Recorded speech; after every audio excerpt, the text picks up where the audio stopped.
And I said, what is up, people? How you doing? Time to celebrate. Never mind, didn't have that execute on the screen here. But how's everyone doing today? Can we get a boom in the chat?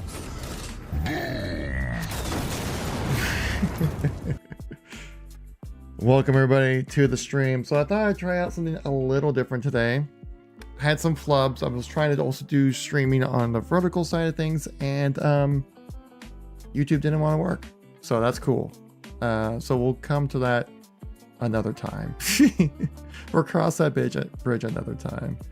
At the time right now, I can at least delete the stream here. But we at least got landscape working here. And so today, guys, I thought it would be an interesting thing to try out a little bit of a Discord experiment here. So, you know, like a typical radio show, right? You have people come in on a topic, call into the radio station, right? And then they'll, you know, voice their opinions of and whatnot. Do I not have my Twitch chat browser thing open on this? No, I do. It's just, it's not connected, so cool. All right, well, that's going to have to be another time, I guess. All types of technical difficulties today. That's so cool. But you won't know them until you try them, right? So, if you see the pinned comment on the chat here, all right, there is a link to the Discord, which will take you directly to the waiting room. And in this video, this stream, we're just letting the listeners go wild on this one here. We're just like, whatever topic you want to talk about, probably going to be Halo related, game related, yeah, let's do game, let's do gaming. Gaming, Halo, whatever.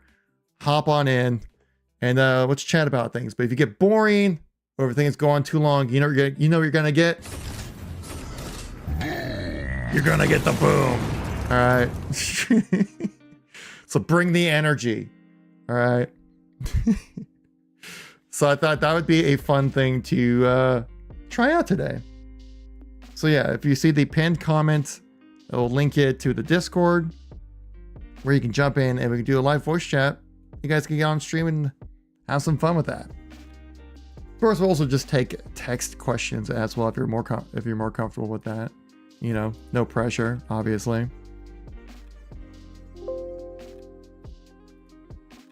But this ought to be a fun little thing, fun experiment to try out today.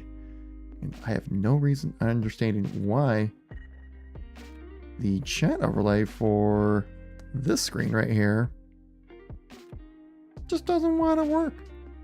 It doesn't want to work. It just doesn't want to do it. What the heck? Oh, okay, there we go. No, what the heck is this? Alright, so it's there. Oh, there we go. I gotta put up here like this. There we go. We got it working. Blind moose finds the herd eventually, right, guys? Right. There we go. Oh my goodness. But yeah. So I hope you guys are all having a good start to your Tuesdays. We had a pretty decent little bit of info drop today, actually, guys, with the recent Halo update, as we'll talk about while we're here, right? But also, if you guys, I don't know, if you don't see the pinned comment, no worries then. We can always just do this right here. Chat invite. Oops, not that. Chat invite. This one here. Paste that in chat right there. If you guys want to do a Discord, jump into the Discord call right there. There's the link for you. We'll chat about Halo things or gaming related things or, you know, whatever. But yeah, back onto like the Halo news, right? That just came out today. Like literally just like 30 minutes ago. Firefight got a pretty big update today. So yeah, guys, right here. Show desktop. There we go. Saying 2 Halo Infinite rotational playlist slots updated and several other playlist changes were made via backend update today. Free-for-all rotational playlist has gone from Rumble Pit, now replaced, or I should say Rumble Pit has replaced Lone Wolves. the featured rotational playlist is now the Firefight Legendary King of the Hill is now in rotation, which, yeah, time to celebrate that, right? Why is it not working? God damn it. Here, work, damn it. Yeah, there we go. All right.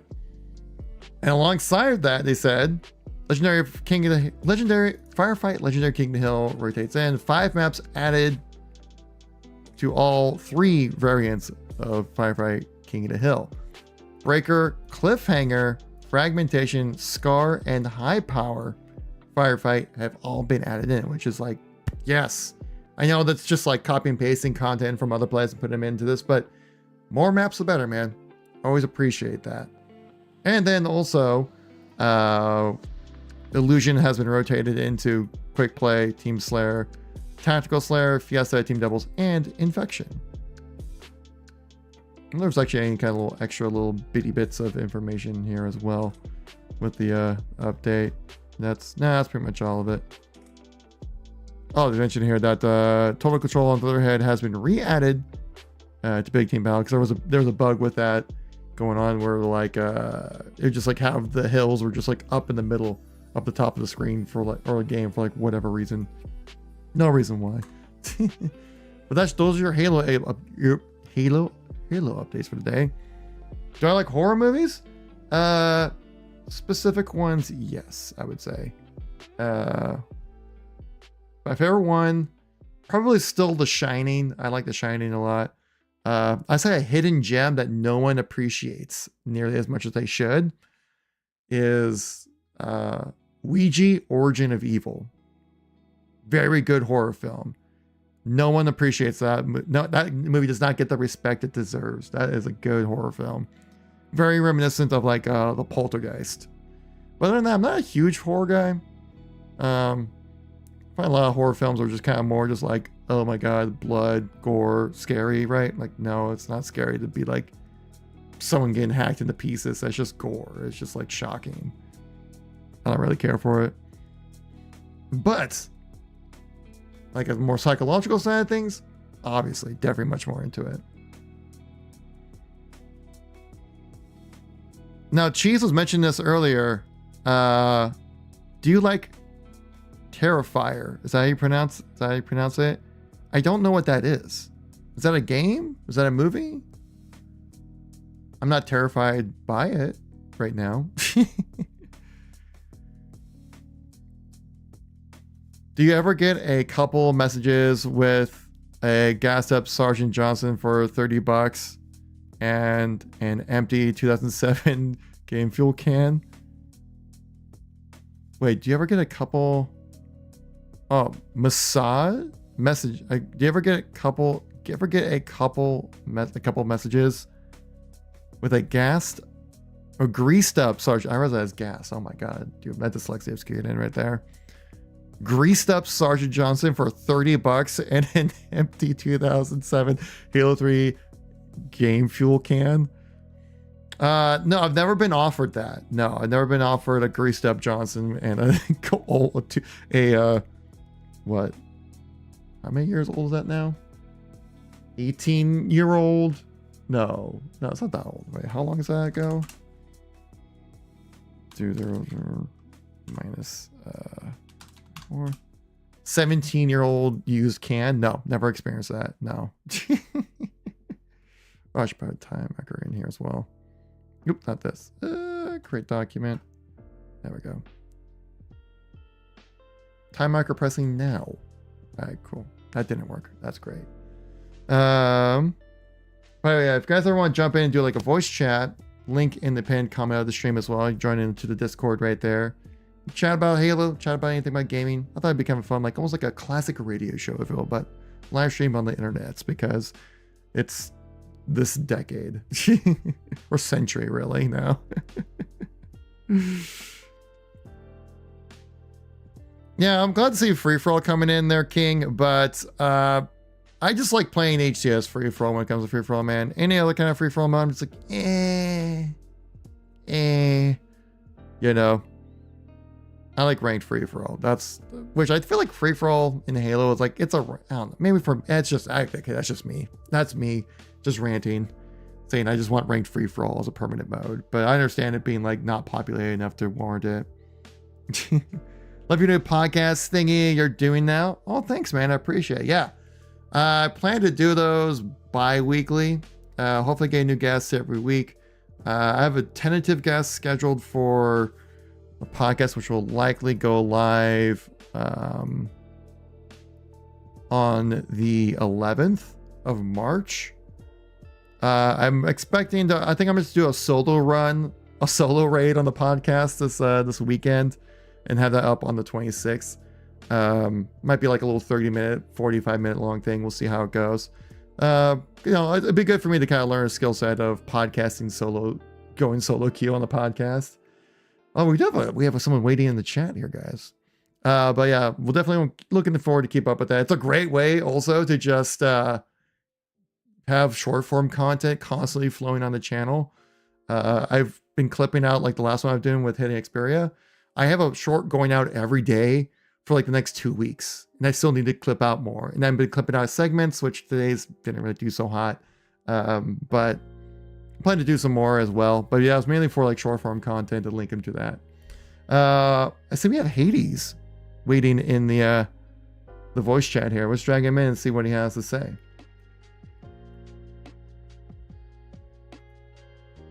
Hello, Hades.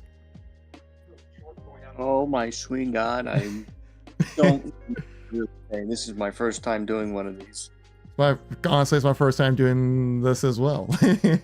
Just like dragging people in from Discord and just kind of chatting and seeing what you had to chat about. So, welcome to the stream. Thanks for coming by, man. Appreciate you taking time out of your day.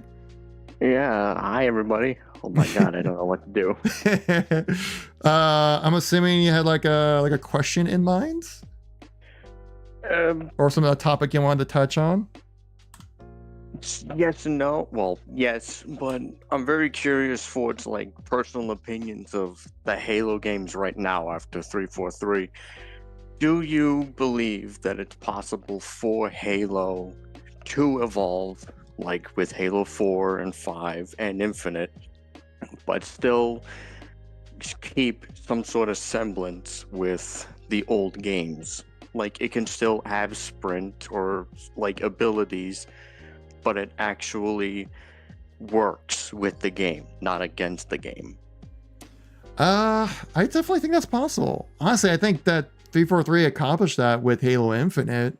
Like I've said, I really do feel like if Halo 3 was released in 2021, it would play out pretty much like Halo Infinite. I mean, obviously you have some more, expanded abilities like grapple shots and thrusts and things like that, which in sprint and clamber and things like that. But those kind of, at least like sprint and clamber, are kind of like universal abilities a lot of people expect to have within a shooter.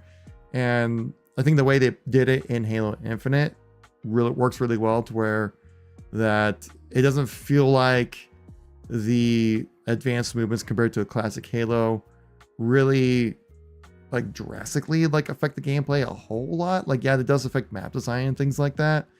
But I think it's done way better in Infinite than it ever was in Halo 4, especially in Halo 4 compared to Halo 4, and also I'd say better in Halo 5. When it comes to like, I guess like Halo games moving forward, I would say that, oh man, there's so many different ways 343 could go with the next Halo title, right? Yeah. I mean, and it's going into Unreal Engine. So with that in mind, it will be more of a culture shock. Well, allegedly Unreal 5. Yeah, okay, Yes. allegedly. Even though all signs and information point towards that, yes. Yeah, but it would be more of a more, air quote, than what Halo 4 did, or what really Halo Reach did, which was introduce something that was never seen before. But I'm kind of okay with it, because I grew up with, I feel like the odd of the one here, but I grew up with Halo Reach and Halo 4, and I played them a great deal. Infinite is the one I'm playing right now, which is pretty much my hobby. But when you see so much, oh, this game's so bad compared to everything else, but is it bad because of what it has done, or is it bad because of what it hasn't been able to do? Because in Unreal Engine, content would be coming out constantly, almost, you would hope. You would hope, But yeah. with the slip space, how many people really know how to use it and can use it within, say, a week's worth of training? That's the problem. I think the main problem when it comes to slip space is that it is proprietary, and so anybody you bring in to develop for Halo has to learn how Halo develops their things compared to however other things work. Again, I'm not a developer, I'm not a coder Oh, or absolutely software neither am engineer, so I. I don't really know the drastic changes between the two. I mean, I've talked to some developers. I think back when like the game kind of first launched, I had Colby Payne on, who was a level designer for the campaign. I am on like for a video. Gosh, like I think now probably like 2 years at this point now, and I think he said that like he didn't really get into too much of the technicalities, I should say, of the experience of being in slip space. Yeah. But he did say it is kind of similar to like how Unreal's workflow is, if I remember correctly. Again, I'm trying to recall this from like 2 years ago. But clearly, I mean, with slip space, that's the issue. That's the big issue. I mean, I've also heard horror stories of like people trying to edit in slip space and having to wait hours upon hours just for the assets to load into the game for them to be able to then start working. And and then when you are working, you're working at like 10 frames a second kind of thing. Like it's super slow, and so making any kind of change in the game is a real big pain. And if there were, so that's, I think that's just like, I mean, it's been, we can just see it right with Halo Infinite. Like it was supposed to be a live service game, 3 to 4 month seasons promised like years in advance before the release of the game. And we didn't get that until about a year into the game. And then we only had that for not even a full year, Yeah. And that was definitely a huge like problem. That's where I think Halo 5 definitely won over the people, in the sense that it did live service, unfortunately I have to say this, much better in live service than Halo Infinite is ever going to be comprehended in. Yeah. And I think that's, enjoy Halo Infinite more than 5. Oh yeah, no, I definitely, I mean, that's the hard part too. Like, since we do know that 343 are moving away from Halo Infinite, the only problem is that like everyone, like I've never seen the Halo community so united about the gameplay of Halo Infinite, saying that it's good. Yeah. I mean, I've lived that's like a culture shock for me, considering I see people from like Bungie days saying, I actually like this game. Like, what do you mean you like this game? You liked Halo 3 for like years, almost religiously. Mm-hmm. It's just like, because I've lived through all the releases of Halo, right? Like I was there playing on the original Xbox, doing co-op campaign with my brother and stuff like that, playing CE. And so like I remember like even for switching from CE to Halo 2, people were upset there's no pistol in the game, and there's no assault rifle and stuff like that. Even though people, I think nowadays I would generally hold Halo 2 as the better game, but at the time Halo 2 was the worst game. And then at the time, like, I think a lot of people generally did like Halo 3 for the most part. It was kind of like a evolution of 2 that kind of learned from that experience as well. But kind of like what you were touching on about how like people say, oh, the current game is awful, the older games are better kind of thing. I'm sure you've seen this, but I'm not sure if everyone in the chat has seen this, but it's a little thing known as the Halo cycle. Where I've seen it more than once. Where basically it's a cycle that keeps repeating. This is not just for Halo specific. You see this with Call of Duty or any other kind of franchise out there. God, yeah. Where the first game is simply fantastic, pinnacle of the series. It's been downhill ever since. And then like with the retrospective game, the one that came out before the new one, saying like, in retrospect, it wasn't as bad as I originally thought it was. Had some great ideas and executed them well enough. Like people hated playing as the Arbiter in Halo 2. Like people like genuinely like wrote like hate comments and just said the game was terrible because of that. Yeah, which is something I don't understand greatly of, because if we're so eager to follow in the footsteps of a continuous hate cycle, then how are we ever going to evolve past the idea of just something that we've never been given before? I mean, Halo 2 literally did exactly that. It let you Mm, play as the other side. Everybody hated him. So much so that Bungie had, not they could, but they had to switch it out and yeah. make him a side character that you can play as in co-op and two other characters. That is Now direct now it's feedback. hailed. It's like hailed as one of the godliest games in the world that I've seen in Xperia, which I greatly support his stuff. Hmm. Like, praise this game so greatly for. Hmm. And why do you think 343 or Microsoft, in any regard, have actually thought of putting aliens in the game when feedback has been so toxic when they first released? Now their safe space is like, okay, if we stick with Spartans, we can never lose, right? Yeah. Yeah, that whole thing with like having playable elites and stuff, like I get it. People like to play as their dinosaurs, right? But I absolutely loved it. I hated how Reach was like very bare bones with it, but hey, they looked cool. yeah, but I guarantee you there's a reason behind that. Uh, Oh, absolutely. like I They took out guarantee, the originally they said that the elites were taken out because of the hitboxes and how unfair they were in matchmaking compared to a human like sculpture. So yeah. Well, why would they that's just have like them a again and do bug that? in Halo 3, where like the neck just didn't register for whatever reason and stuff like that. Yeah, But which is stupid, but yeah. I think it's more just like I think 343 has the player data to showcase that like yeah, we could put all this effort into having playable elites and having customizable armor sets and things like that, but the vast majority of players want to play as Spartans. Yeah. I don't have the data, right? But you just jump into Halo 2, Halo 3, and Reach, right? Majority of players are playing as Spartans, and like you'll come across like a wild dinosaur and like a dinosaur out in the wild, right? Yeah, it's And like a rare Pokemon. It's like, oh my yeah. god, I've never seen this before. Exactly.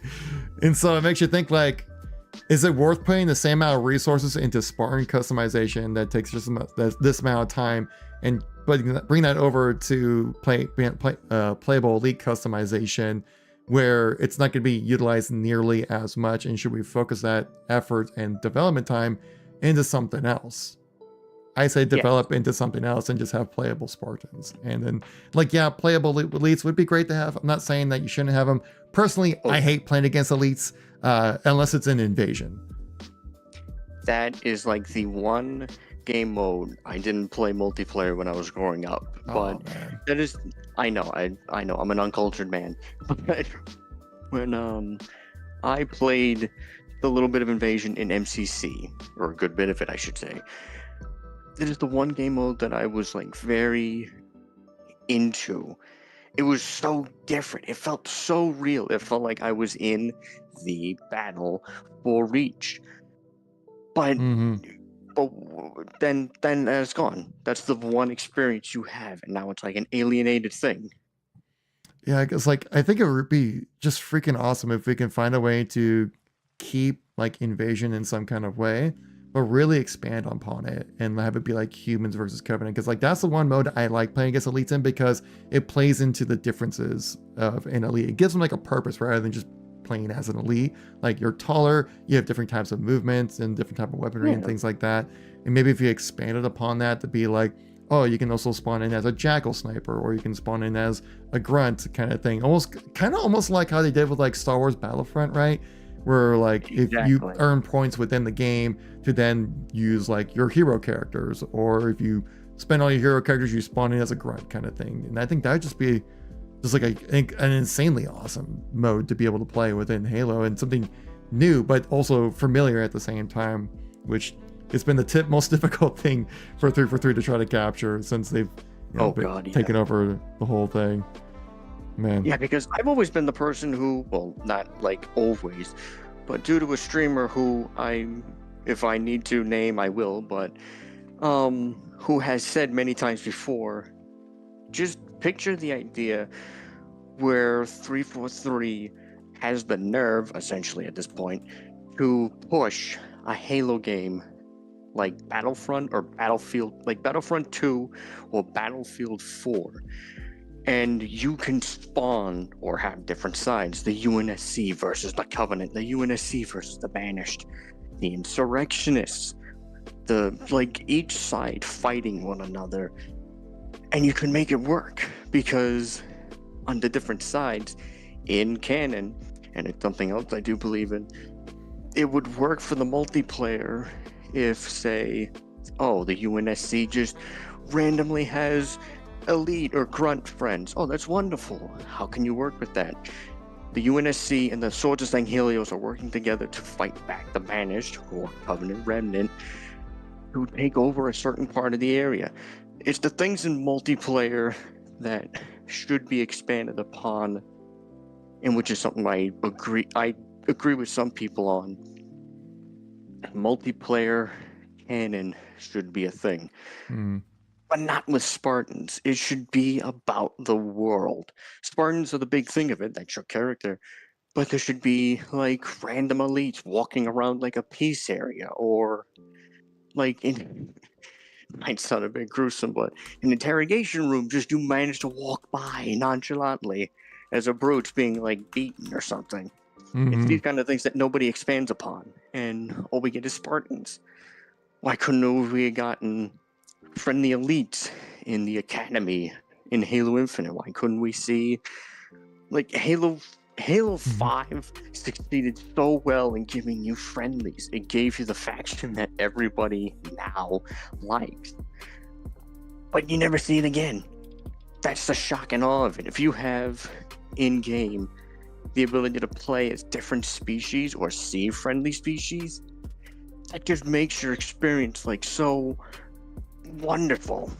Oh, yeah. And in Battlefield, imagine that. Playing as on a big battlefield with friendly elites, friendly grunts, and you spawn in after a certain time, like the hero points in Battlefront 2, you can spawn in as what? A Spartan. Or you can spawn in as the Arbiter. Doing these kind of things help a game. But it's sad that the industry doesn't see it that way. And EA did it once, and that didn't go over so well. Yeah, Shab almost lost their license to Star Wars because of the debacle of Star Wars Battlefront 2. That's the one time internet outrage actually benefited us. Oh yeah. And now we're getting and really it's because of that outrage that now we're getting like an Ubisoft Star Wars game, right? Outlands, like Outriders or something. Outlands, I think it's called, right? Yes, the new Star Wars game is going to be about a bounty hunter girl with a pet like that alien thing, and they're going to be going around the galaxy doing so many different things, and it's just, to me, it doesn't feel like Star Wars because it's not fighting the Empire like we should, or doing these sort of things. But it's a good change because you always fight as the Jedi or the Rebel, not the Imperial or anything else. You fight as the good guys. Yeah, you never fight as the bad guys or the middle ground. The Star Wars franchise has definitely branched out to, especially with like the Disney Plus series that they've created, that like they've kind of branched out a little bit beyond like having your space wizards out there, right? When like having everything having to revolve around like the royal family of Star Wars, right? Like we saw with like Andor, right? Really great series, really intense, like great acting and stuff like that, and still felt like Star Wars, right? You had like those sci-fi elements thrown in there as well. But there wasn't like the Force being thrown around and stuff like that. There's no lightsabers and stuff. And it's not like the writing in The Force Awakens and The Last Jedi. Yeah, and like, well, actually, the thing too, like with I remember like when The Last Jedi first was revealed, people were kind of looking at it, going like, it looks kind of boring because like the gameplay trailer that they showed was just like, you're running the mill game. Like it wasn't really like any kind of highlights. It was like, this is what the gameplay is, kind of thing. And people were just kind of looking at it going like, not that interesting. But then once the game came out, they actually played it, like, wow, this is absolutely incredible, which I would completely agree. Like, yeah, like maybe that's the thing about like the gameplay trailers, right? They always try to make the game look so good and so amazing. But then once you play it, you're like, oh, this is nothing like the trailers, or the trailers are very specific moments within the game where they just don't show like the moment to moment stuff of like figuring out puzzles and basic blocking and mechanics and things like that, which worked out really well with Jedi. Oh my god, what called? The first one, not Survivor. Fallen Order. Yeah. And like that one, was like, I'm not really much of a Souls game type of player, but when I played Fallen Order, I actually loved it. But yeah, I mean, I think I saw what we saw. Was it Meta? I think his name is. Jumped into the voice chat real quick, but then bounced out. If anyone wants to jump into the chat, feel free to join the link in the pinned comment of the chat over here, and we'll drag you on into for like the radio show like experience here. Oh yeah, but yeah, appreciate you guys in the chat. Yeah, Outlaws look very interesting. It should be like I'm sure they'll have some kind of tie-in to like the Jedis and stuff like that, because like I feel like Star Wars is always missing something when there aren't like Jedis and Sith and stuff, but still pretty fun. They should go back to grounded storytelling like ODST 343i tries to be too sci-fi. I don't know if they're trying to be too sci-fi. I mean, I thought Halo Infinite was great. I thought like it was a really like a return to basics, kind of very CE style storytelling, where it was more just kind of straightforward. Those are the bad guys, go stop them kind of thing. I will say that definitely within Halo 4 and 5, things felt like extra sci-fi like. I think also kind of comes with the art style and the sound design of a lot of the weapons. So very, like that's the thing though, very like extra sci-fi. But the thing is that like Halo lore gets very sci-fi, right? Yeah.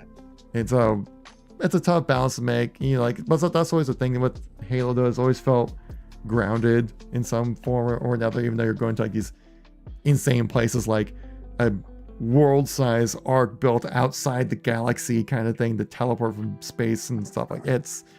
And then like you have Forerunners and yeah, that whole thing in the Flood, where you got zombies thrown into it as well. Like, yeah. And that's one thing I do understand. Like, I feel is a big thing. I don't like a lot of people say, "Oh, the Flood needs to come back." They don't need to come back because they would make the ending of Halo 3 pointless. But they need to come back in a way that respects the Halo trilogy when it ended. Halo, when the game first released, Halo 3 was the ending of the Covenant and the Flood. And we know there's a final hour for the Flood. That hasn't happened yet. That shouldn't have happened in Halo 4. But somewhere now, it should. If we're on Zeta Halo, this should be like guess what? We got friendlies. Oh, wait a minute. Those aren't friendlies. They have tentacles. Oh, no. Very true. Yeah. It'd be kind of... be interesting to see something like with Helldivers. Helldivers is a good way of putting it. There should be, like if we had an ODST version, there should be, Banished forces are taking over the planet. You have to fight them off and retake certain cities. And that would work. And you could say the Flood are being experimented on by Oni, and you have to deal with it. Certain outbreaks could happen. You have to contain them. And if they get too far, then you have to retake a city by either glassing it or somehow retaking it, like of Warhammer 40k. Oh, we don't like this planet anymore. Big red button. That would be actually kind of fun, right? Since there are Covenant forces, I think, that are still friendly to UNSC, if I remember correctly. I mean, they probably have a Corvette or something out there that could, like, it'd be cool to like, as a UNSC glass a planet or something.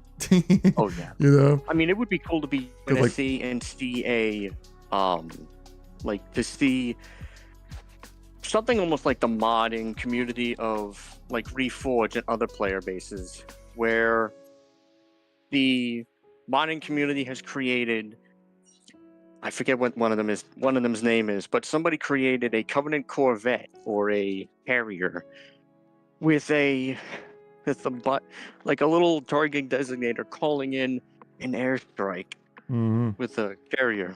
I mean, the tech's already in Halo, right? We had that in Reach. Yeah. So why not bring And it it'd to just the be cool. Oh yeah. Yeah. Yeah. Well, Hades, it's been good chatting with you. I see we have a caller on the wait. You might have to put you into the waiting room if we get a chance to chat with the next person here. Oh, absolutely. Please do. If anything, thank you for letting me chat. I feel very weird, but thank you for letting me get to chat. I appreciate it. Sometimes, people can be very self-conscious when it comes to like chatting in front of people, public speaking, that whole thing. So I appreciate being the first. It's not the easy being the first.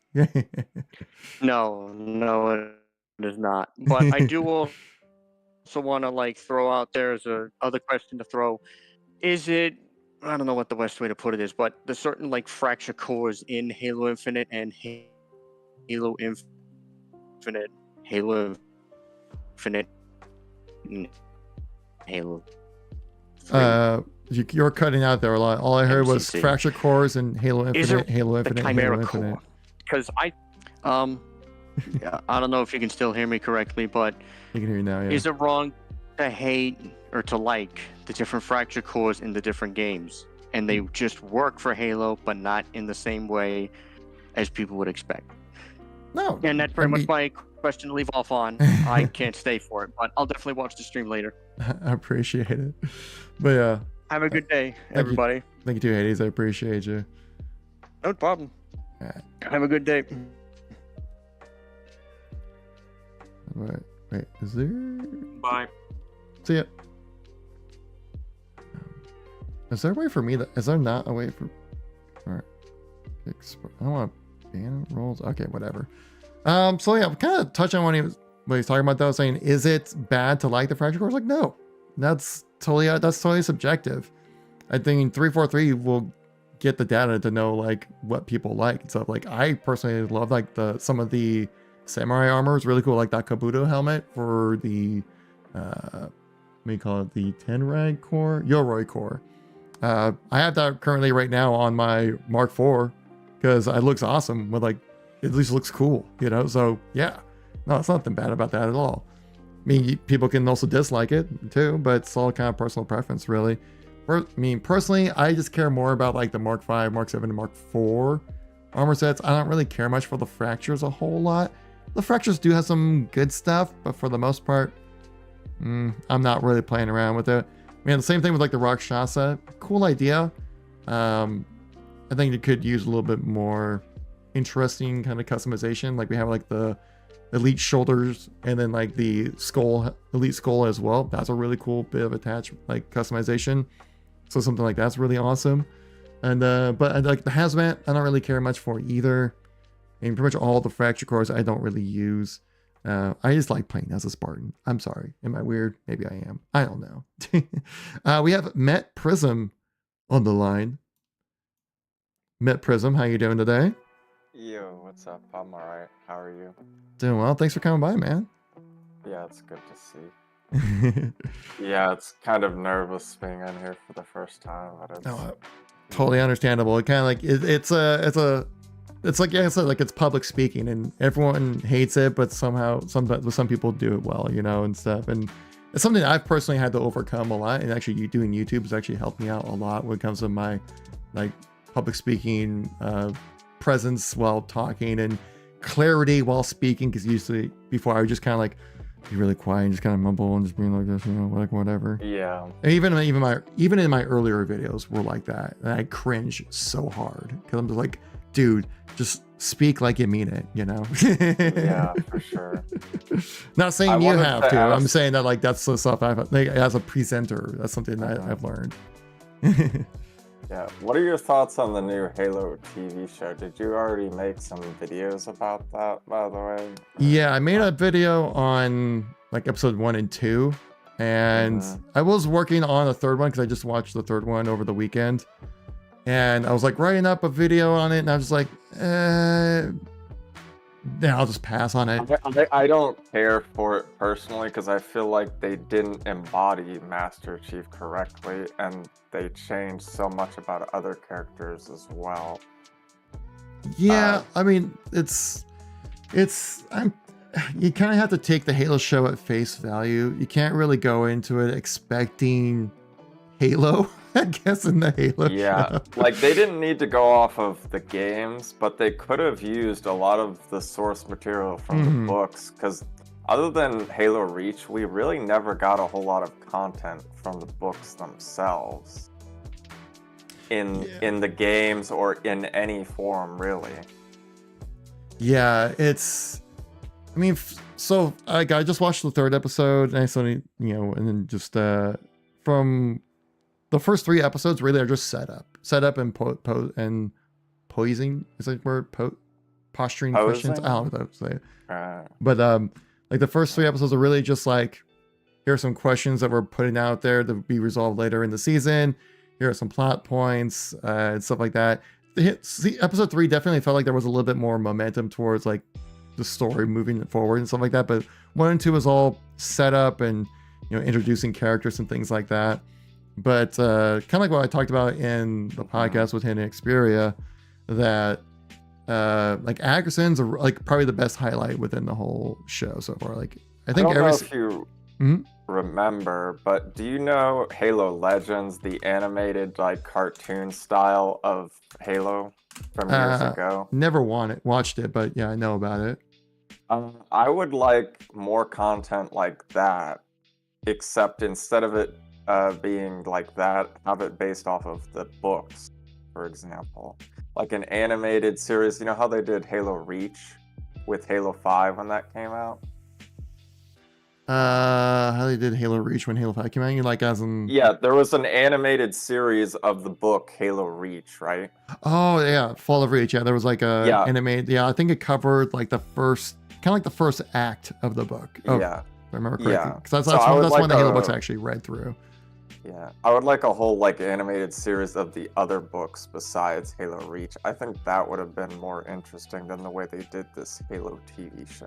I think I also just think just overall for the Halo show being live action, I think it's just a holdover from the failed live action Halo movie.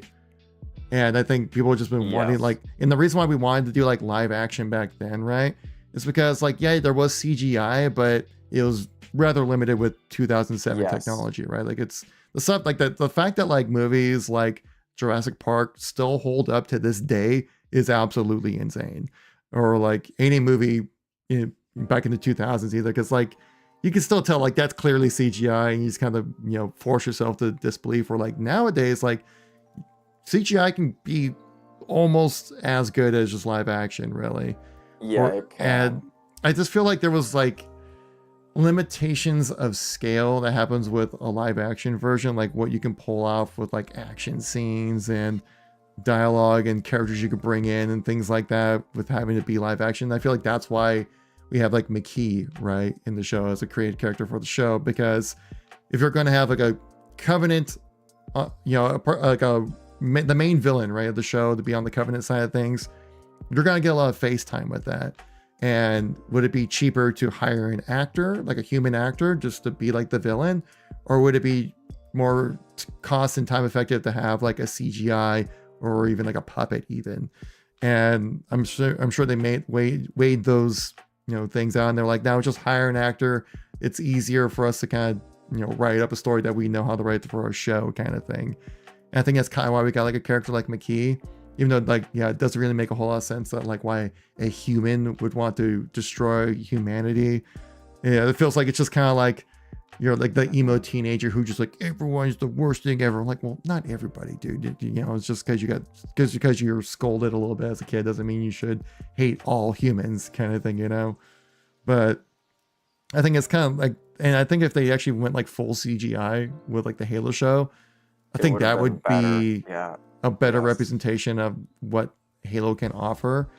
It wouldn't bring in a lot of like the normies. I mean, the funny thing is too is that like Paramount as a company has a very old audience base. I mean, even like Paramount, creators like the Late Show with Colbert, right? Like that's a Paramount show, and he even jokes about how like the average audience is like AARP age, like 60 and over kind of thing. Or like you even saw like the Super Bowl commercial, right, for Paramount Plus. Look at all the IPs that are within that show or within that commercial. They're all targeted for like me. Like I'm 37 years old, and all the IPs that they showed within that commercial, you have to be 35 or older to even understand them at all. Or even not, probably 35 and old. Like I'm at the young end of the IPs that they showed. I'm in my early 30s. Yeah, I think I understood it quite a bit. like you had what? Obviously Master Chief was involved with it. You had Hey Arnold from Hey Arnold, Knuckles from Sonic the Hedgehog, Survivor. Like that show was popular back in like the early 2000s. There was like some, and then like Peppa Pig, but Peppa Pig's probably popular for my generation as well because a lot of my kids, people my age, are having kids now and they're watching Peppa Pig, so like it's so like there's crossover there, and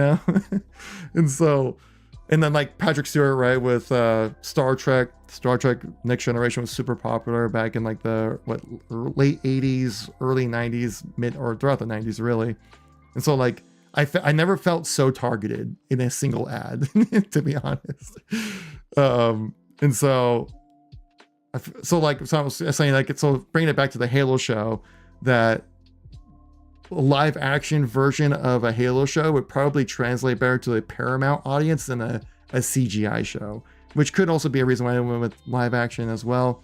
Though personally, like we've seen like how legitimate animation has grown over the last, especially last 2 decades, right? For example, they're able to make them very quickly. Mm-hmm. So to me, they could definitely animate or use CGI or a combo of both for a Halo TV show. I just feel like they're trying to cater to an audience that doesn't like Halo. They're trying to cater to a normie audience that just wants to watch a TV show. Mm-hmm. Oh yeah, and I definitely get that feeling as well. Like season 1 writing was definitely for that audience. It wasn't for the Halo audience. It was for people on Paramount going, Halo? Oh man, I played that as a kid. Or hey, my dad plays that. What's this about? Kind of thing. If that's even possible on Paramount. But like, but yeah, like, yeah. So, so trying to tie it back to the show that like, yeah, being live action would be probably translate better to like the Paramount Plus audience. And though, like if we had like, but I just like watching that, I was just like, man, I wish we just could have like Blur Studios just make the Halo show. Wouldn't that just be amazing? I will say that the Avatar live action is doing a much better job of representing the original material though, and I felt like Halo could have done the same as well if they had just stuck with the actual source book material instead of just trying to write something new just for the sake of it. Right. And I mean, but though we have seen some of the animations with the Halo show, there's been questionable CGI at times as well. Like even with this new one, people are saying the animations are improved. I'm like, are they though? Some of them look really out of place or like uncanny kind of look to them. And so, I mean, yeah, it just kind of comes down to budget and time and things like that. But like, yeah, like kind of like what I was touching on with like saying like animations become much more legitimate over the last couple of decades, especially throughout the 2010s with like, especially like, cause I think my generation kind of grew up with more like adult themed animations, like cartoons and things like Family Guy, Gundam, South Park, for example. Right. Oh yeah, like that too as well. Like we're all saying, like referencing like Family Guy and South Park being like adult themed cartoons that like now, my generation would probably appreciate a CGI animated Halo show compared to like a live action one. Like for us, like that would be equally as valid. Yeah, like Halo Legends style animation, just with different content and better animation now that we're more mature. Absolutely. Yeah, but yeah, and like I had some real problems with episode 3 with the show. Actually, I think I still have some notes written down from when I was writing about what I wanted to say, and I just gave up on it. And I figured like, I'll make something about the show if something really, really needs a video, because generally on this channel, like anything mentioning the Halo show doesn't really do that. It doesn't do as well. It's just like, this is what's happening within Halo, or even a discussion about Halo kind of things. All right, so did I write down? I think I wrote down some Halo show notes. Yeah. A lot of the decision making within episode 3 really baffled me. If you guys, I don't know if you guys like spoilers or not, but like, was it like, what were some of the points I wrote down here? Let me look real quick. Oh yeah, like the whole like, so like wasn't Soren like a popular guy on the Rebel, right? Like he was like the king of the Rebel in a way, you know? Like he was like the guy and people liked him. But for some reason, once Soren gets captured, there's that power vacuum, and then like his own crew like wants to basically, they don't want to try to save him, and they just want to be the person in power to the point where they be willing to kill like his wife and kid. Like, oh, that just, I understand like the power vacuum's creating, and then turning people into like showing their true selves kind of thing, but I just felt like that was just really weird. And I tweeted about this as well, saying that like, I swear to God, Soren's son Kessler wears a helmet more than Master Chief within the show. Yeah, they should have never shown the Master Chief's face as well in the TV show either. I mean, like I'm okay with it showing his face, because like within the lore, like him showing his face is just like him just taking off his helmet. It's like no big deal. But within the games, it makes a big deal. They do it properly so far within season 2 so far. Nothing like weird. Like anything where he's out in the field in armor, he has his helmet on, which makes sense. If he's back at base wearing just regular like civvy clothes, like yeah, no helmet on, that's totally fine. So I'm not like too bent out of shape about showing the face and stuff like that. Let's see, how does Ackerson's like keys? Yeah, okay, so this one was really interesting to me, was like the scene with Ackerson and Keys within episode 3. Because Ackerson like has suspicions, right, that the Covenant were on Reach, or at least strongly knew that they were on Reach. And so he sent Cobalt team out there to investigate, keeping it hush hush, really like under wraps kind of thing. Turns out Cobalt team gets annihilated, and they have to kind of cover it up in some kind of way. But for some reason, Ackerson lets Captain Keys know that Cobalt died and that the Covenant are on Reach or something like that. But I just feel like why would you let Keys know? Like, why does he need to know? He could just say like, oh, that mission I sent Cobalt on, they died out there. Like they even had the flight plan for it and stuff like that, It's like didn't really make a whole lot of sense to me, like why they let that happen, or why that situation happened. I think pretty much all throughout episode 3, I'm like, these situations don't make sense, but like the dialogue within the situations makes sense. If that makes sense, if you know what I mean. And so like I was just like a lot of, and so like I say what, and also to mention like taking the Silver Team out of duty, right, and grounding them in a way. But like Ackerson knows the Covenant are on Reach and it's the most imminent threat to humanity, so why wouldn't you have your most important soldiers available for combat just to teach him a lesson, just because they went outside a chain of command? Like, people are going, like, we're going to lose the planet. You should have your most important soldier in action. Yeah, the rules, those are the rules, I guess, but like special situations call for special measures, I guess. That didn't make a whole lot of sense to me. And like the whole like thing of like Soren's like wife like trying to go save him, when it's like I said, like Soren was like a really popular guy on the Rebel, right? Like he was like the Rebel guy, and you would think she'd be able to like to rally the troops up to be like, hey, let's go get Soren back. These 5 people don't like me, but we can find other people that like Soren, and we can make a squad and go out there, rather than trying to do this all covertly by myself against the UNSC. Like, that's just not gonna work out. I don't know, just like the whole thing didn't make a whole lot of sense to me. Yeah, I haven't watched the second season yet of the Halo TV show. It's okay though. I don't care about being spoiled though. Okay. I don't really care to watch too much. So. Yeah, it's like but so far, like, I mean, at the end of episode 3, like, boom, Reach gets attacked, and then like credits, and then episode 4 is going to be like all about surviving the attack on Reach kind of thing, which we all knew was going to happen. But yeah, no, it's accuracy is great. Chief, I like Chief's dialogue. I think it's better because he's much more focused on like stopping the Covenant and mission focus like that, rather than in season 1 where he's like, I don't know who my parents are, you know, which I don't know. And then like I think, but they're still exploring like the humanity side of thing of being a Spartan, which they tried to do with Master Chief, didn't work out. They're doing that with Riz within this season, which I think that's the proper way to do it. For one, it gives Riz importance within the story to kind of show like, you know, the other side of being a Spartan, while also, like I said, giving herself character, but also exploring what it means to be a human as a Spartan kind of thing, and exploring like feelings and emotions and things like that, which they tried to do with Chief.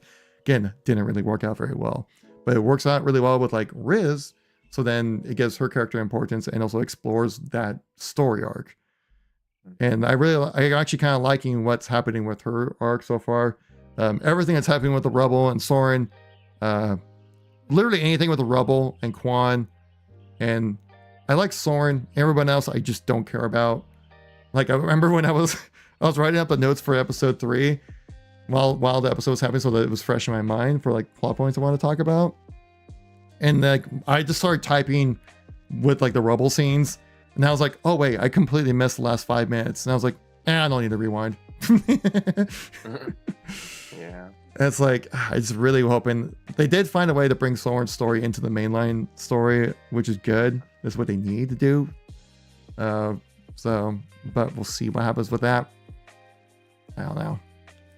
But so far, so good. I did want to ask if you think we'll ever get any DLC for Halo Infinite in terms of like campaign, or do you think they would just do a completely different game altogether? Oh no, they're doing a completely different game. Like campaign DLC is not a thing. Okay. I think the best that they had, like I think this is before Bonnie Ross left, was like some real crude mock-ups of like concepts that they wanted to do, like, and they did it in Unreal Engine so they could actually just like concept it, because working in Slipspace is so awful apparently, or just so slow. And so campaign, any kind of DLC, any bit of major content that could be like game changing for Infinite, it's not happening. We're gonna be getting new maps and modes for the most part. I don't know if you saw the recent leaks and stuff that have been going around for Infinite. No, I haven't seen them yet. One leak showed that the Battle Royale mode that was made by the Forge Falcons. I don't know if you saw that mode. It's supposed to be what, a Battle Royale? Yeah. It's like a Battle Royale within Forge, basically. And it's really well done. Like there's campaign AI or weapon pickups. Even the terrain is like they call procedurally generated, which they kind of have like mock-ups of just like different terrain that would spawn in depending on whichever map you play, strategy stuff and stuff like that. Vehicles, a dynamic closing circle, like a true BR within Forge, which is insane. I've played it. It's actually a lot of fun. There's even a gulag. So you have to like fight your way back into the match, which is really cool. Wait, so you can download it already then? Yeah, it's been around for last few, I want to say 6 months or something like that. 4 or 6 months. But that's currently in the game right now. You can play in custom game browser and stuff like that. I'm assuming that if it comes to matchmaking, really win, because pretty much every Halo leak that we see when it comes to content is true. That I'm assuming there will be some changes made, but yeah, you got like points of interest, campaign AI, power weapons. There's a money system, kind of, if I remember correctly. Like it's just like a battle royale you would expect to have within Halo, and it actually plays out really well. It's a lot of fun, so I'm looking forward to that. I saw something about saying that there might be like campaign playlists coming in, like Forge campaign stuff. Like so they specifically mentioned like the Silent Cartographer mission that was remade within Forge. I might played become that. Yeah, that was Mhm. pretty cool. like if Yeah. playing some playing like 4-player co-op kind of campaign mission like that in Forge, like heck yeah, dude, give me that. That'd be amazing. The hardest part, of Mhm. course, would be like getting 4 players and networking and matchmaking for that, but they could make that work. Oh It my would be god. very similar to how the current firefight is basically in matchmaking, but you would replace that with like a campaign mission almost. But the way I would think about it though is that this kind of opens. I don't know if you ever played Destiny. I haven't personally played Destiny actually. So there's a game mode in Destiny called Strikes, where basically it's you and 2 other players. You basically go from point A to B, and you have to fight various bosses and enemies to get to the end of the level. At the end, you fight against a big boss. They drop a bunch of loot. You rank up your character, kind of thing. But obviously, there's no like loots and rank up your character kind of stuff like that in Infinite. But you could basically make campaign strikes within like a playlist like that, right? Where you just like start at one point in the map, work your way to the end, fight a boss if you can find a way to, have some. There's bosses within the campaign AI right now, like Jacob Redemni, Esherim, and things like that. You can try tweak their health, make them extra tanky or something like that to make it so it's compatible for 4 players, or have, I don't know, Jacob and a Reshiram and a bunch of hunters at the end or something crazy, right? That you could do that within Forge, which would be amazing. Have like a strike playlist. That would be so much fun to play. I would absolutely love to do that. And then I think there were some other things like an infection mode, like a different type of infection mode coming in, things like that. I can't remember all the things, but very Forge focused, which is pretty much what the future Infinite is going to be. Just kind of like regular playlist updates, some kind of new Forge thing you can play around with, some Forge map updates like we had with Big Team Battle. We're getting one with, then we're also getting one with Husky Raid and Squad Battles as well. So, not that there's not going to be new content coming into the game or anything it's just going to be left to the wayside. It's just that, it's just going to be Forge focused while they try to make a new game. Yeah, I did see a cool thing on YouTube a little bit ago where there was a fan-made Halo 3 anniversary trailer done in Unreal 5.2, but I don't know how real that is or not. But there was a trailer for it. Let's check out that trailer then. Halo 3. Here, I can post the YouTube link if you want. Do you want me to put it in general, or I can put? It's like Halo 3 anniversary fan trailer, Unreal Engine 5.2. Yeah, let's check it. Yeah, let's check this out here. It's hard to say like ads. Yeah, let's check this out here. All right, and then we'll just do this real quick. Switch over to this scene. Let's check it out. Okay, Halo 3 anniversary in Unreal Engine 5.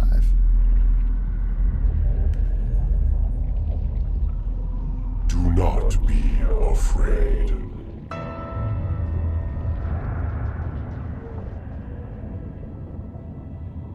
Oh, I love the shadow on that wall. That's so cool.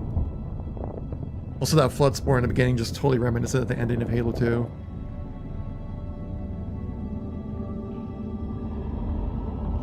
Oh my gosh.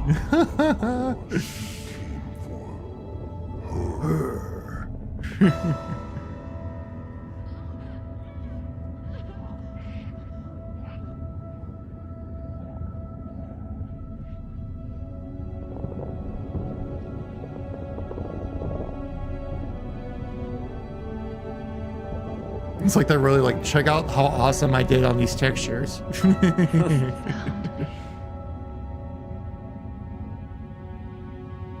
Do I take life or give it?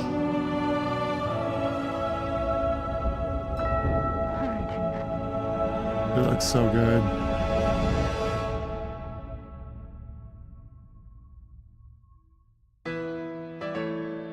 Halo 3 anniversary. make a girl a promise. If you know you can't keep it. Relive the fight. That was pretty cool. I like that. Some fun stuff right there. Yeah. Oh man, I wish. Like I we don't doubt need a Halo that. 3 anniversary, but I would love a Halo 3 anniversary. Yeah. No, that would be awesome though. Just like yeah. I mean, they're apparently the next game's being made in Unreal. We'll see though. Leaks and rumors of it, at least. That's obviously a fan made though, if that Oh, ever yeah. does come out. Yeah. Pass, don't touch it. Oh man. But yeah, that would be sweet. I mean, like this isn't good. Like honestly, like I said earlier, it's like I don't know, I think Infinite really is just kind of like Halo, basically like Halo 3 remastered. You know, at least that's my opinion of it. Like obviously updated with like sprint and clamper and all that stuff, but like I don't know, that's kind of just what Halo Infinite feels like already, though. Mhm. It felt very similar to Halo 3 to me, with just sprint, clamber, and slide. yeah, and I'm all for that. It's exact. I mean, the Halo 3 is my favorite Halo, and no, it's like I'm all for like having the more modern mechanics in the game as well. But just just like I thought it was fun. Yeah, I like it. That's the thing. I was like, with the next Halo game, like, how are they gonna try to justify the next Halo game when they kind of hit the nail on the head with Halo Infinite's gameplay? Unless they do something wild, like I have a feeling that like the next Halo experience is gonna be like multiplayer only, but maybe like a singular mode, like something like an FPS Halo Wars or something like that, or like an extraction shooter or something. Taking whatever they somewhat developed with Tatanka, right, and then reworking it in some kind of way to have it be like its own game mode or its own game kind of thing. So I think honestly that's kind of one thing I think Halo really needs to do is one, like innovate in gameplay, where it's like you still have that core element of what makes Halo so great, right? With especially with Infinite, you nailed it. But we need something new to do with the game. Playing 4v4 Slayer and big team battles always been fun, but like if they release another Halo game and it's like play Team Slayer again, but this time you'll have content, it's like It would be kind of cool to have like a combination of big team battle with battle royale, where you have like a 3 or 4 man squad, like ODSTs, where you drop in and then you're just fighting each other off on like tons of different teams, basically. Exactly. Like instead of having like one life, you'd have like multiple lives, basically, almost. Yeah, I mean that'd be freaking awesome. It's like that's my main thing. It's like whenever the next Halo thing it just needs to be a new experience. It can't be the same thing that we've been playing for the last 20 years. That's kind of what Infinite was. Like Team Slayer, big team battle. And you got Firefight, which I guess is more like a 15-year thing, I guess, or something like that. I can't remember. Yeah, it'd be 15 Yeah, years. it came out in Halo 3 ODST, I think, which was 2009, I want to say. Yeah, around there. Yeah. But yeah, like that's the main thing. It's like I just wrote that's like I mentioned like in the video I posted today or in the podcast with Hidden Xperia. It's just like we just need something new to do in the game. We can't just have it be your average Halo experience, which is something that we really wanted with Halo Infinite, and we got that. But if you just try to re-release it, people will probably just be mad. They're like, "Well, why don't you just keep Infinite updated?" kind of thing. But I think that's one of the biggest issues that Halo as a franchise really ran into, was trying to justify a new release with changing the gameplay mechanics. Because I still feel like Halo peaked with Halo 3's gameplay. But it did. Halo 2 was the evolution with matchmaking, and then Halo 3 just polished that experience completely. And it's like, what was it? Oh wait, I wasn't gonna say that. So like, the next game was Halo Reach, but the thing is that like, how do you justify the release of a new game when you already like perfected the gameplay loop? Well, you gotta drastically change it up using the DMR, adding in sprints, I don't classes. think changing the gameplay was necessarily a good thing, though. Change for the sake of change doesn't always mean good. True, very true. But that's the kind of issue that Bungie ran into with Reach. It was like, because if they just released if they just kind of kept Halo 3 But then with like new maps and a new campaign, people were like, well, why don't you just update Halo 3, you know, rather than justify a new game. And so, and then, Yeah. you know, they were trying to follow along with like trends and things like that, which is obviously important. So that game companies always need to kind of keep up with, but not to the detriment of the core experience, which is what has happened with Halo since started with Halo Reach, got magnified by like 20. But Well, with people Halo 4, didn't like Reach because of Bloom and armor abilities more so than anything. Like 'cause Bloom, in armor abilities, and competitive- sprint. Because in competitive, Bloom just added RNG to the game, and then the Yeah. armor abilities were broken with like armor lock. But I will say, once MLG locked in their settings by like it's our version like 7 or something, whatever like the ranked version is in Yeah, it was MTC, no Bloom, that's really no fun. sprint. Yeah, that is pretty fun. That one's really fun to play. One of my favorite ranked experiences, honestly, I would say. That's kind of what the Halo Infinite ranked feels like, is like the no Bloom, no sprint almost from Reach. To me. Hmm. At least with the new Bandit rifle, because it feels like the DMR almost exactly. Oh yeah, I mean it's a DMR. Let's be real. Yeah. Let's not beat around the bush here. Like it's a DMR. They called it a bandit because Mhm. like 343 things sometimes things just need to change, right? Kind of like The only real difference between the Bandit is that it doesn't have as good of a scope on it as the DMR. That's the only difference. true. But I kind of like I think the Bandit Evo is like perfect for Halo Infinite's ranked experience. Yeah, it Like- definitely adds a different level of skill to the game in terms of long-range gunfights, because the BR was just a laser basically across map. Yeah, I did like I like the battle rifle. Yeah, it's iconic. It's Halo, But but it was a little bit too easy to use in ranked, I think, as well. that's because it was Like, hit scan. If it was Yeah. like projectile like in Halo 3, then It you would've actually been adds in much some harder, skill. yeah. Yeah. And then you can beam people across the map. But I feel like they didn't make it projectile because they knew the movement was much faster in this game than in Halo 3. Very true, yeah. But not as cracked as Halo 5 though. Yeah. Well, I don't think Halo 5 is a Halo game. It felt like a completely different experience.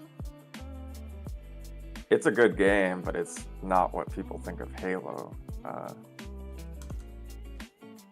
I'm not sure what your opinion on that is. But For Halo 5?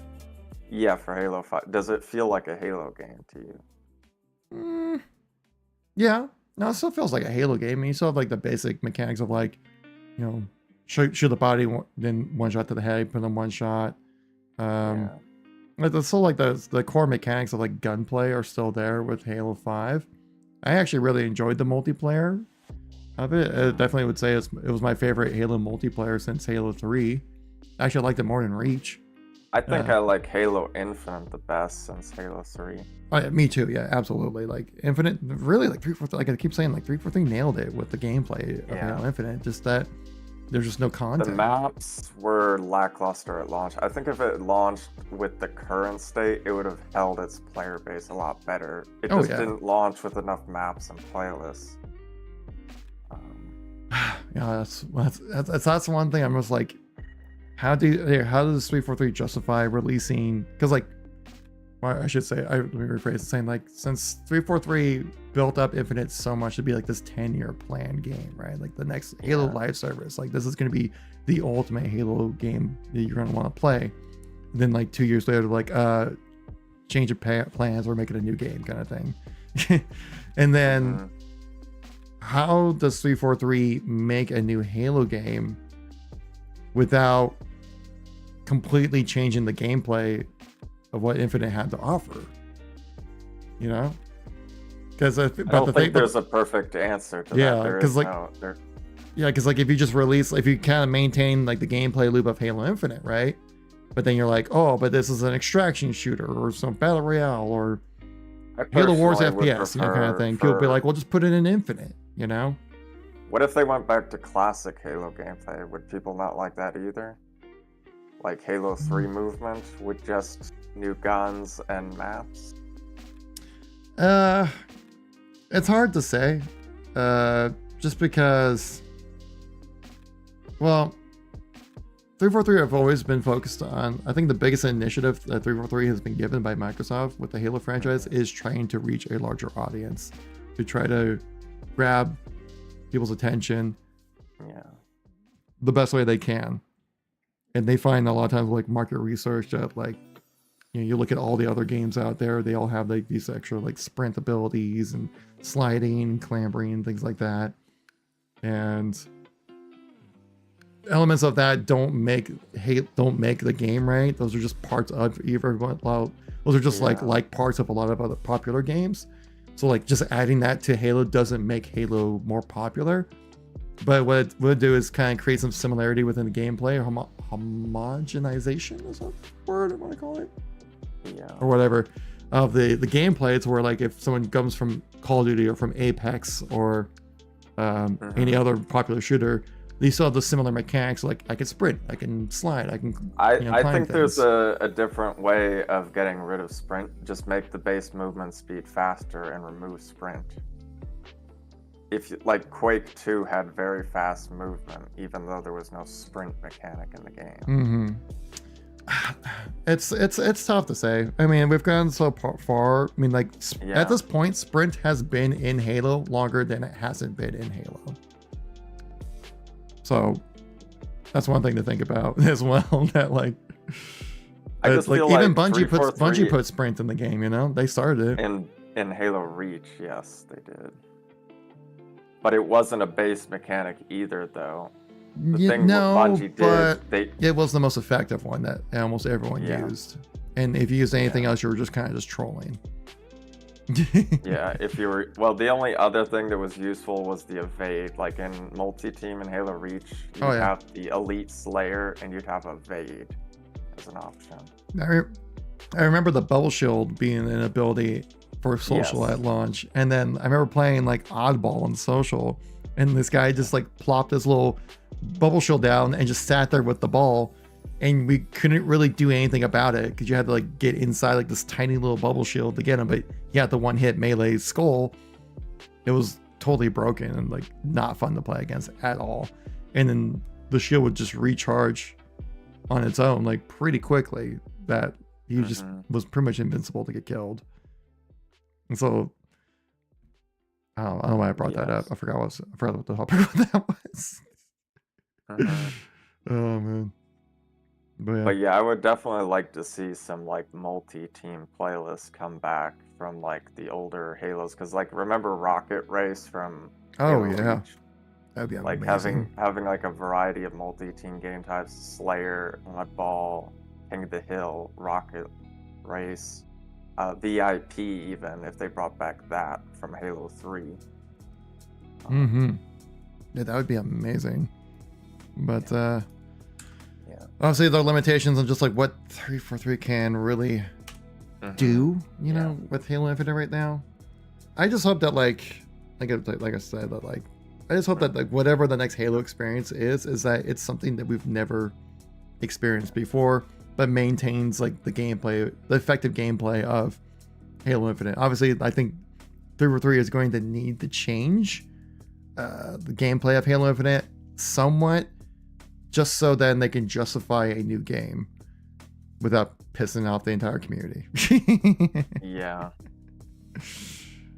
because I feel like the game needs to be designed around a casual audience, and then the competitive settings need to be modified from those settings. Because when you make the game competitive overall, it can lead to a very unfun experience for your more casual audience. Well, I think 343 did a good job with the Infinite's gameplay of getting that foundation, being a rather casual, friendly shooter with it being like fair. That was one of the issues with Halo 5, that like added in all these extra abilities all at once really kind of turned a lot of players off, kind of going like, oh, I gotta do this and that, and and there's a lot of extra movements, and like the skill floor of the game was a little too high, if that makes sense.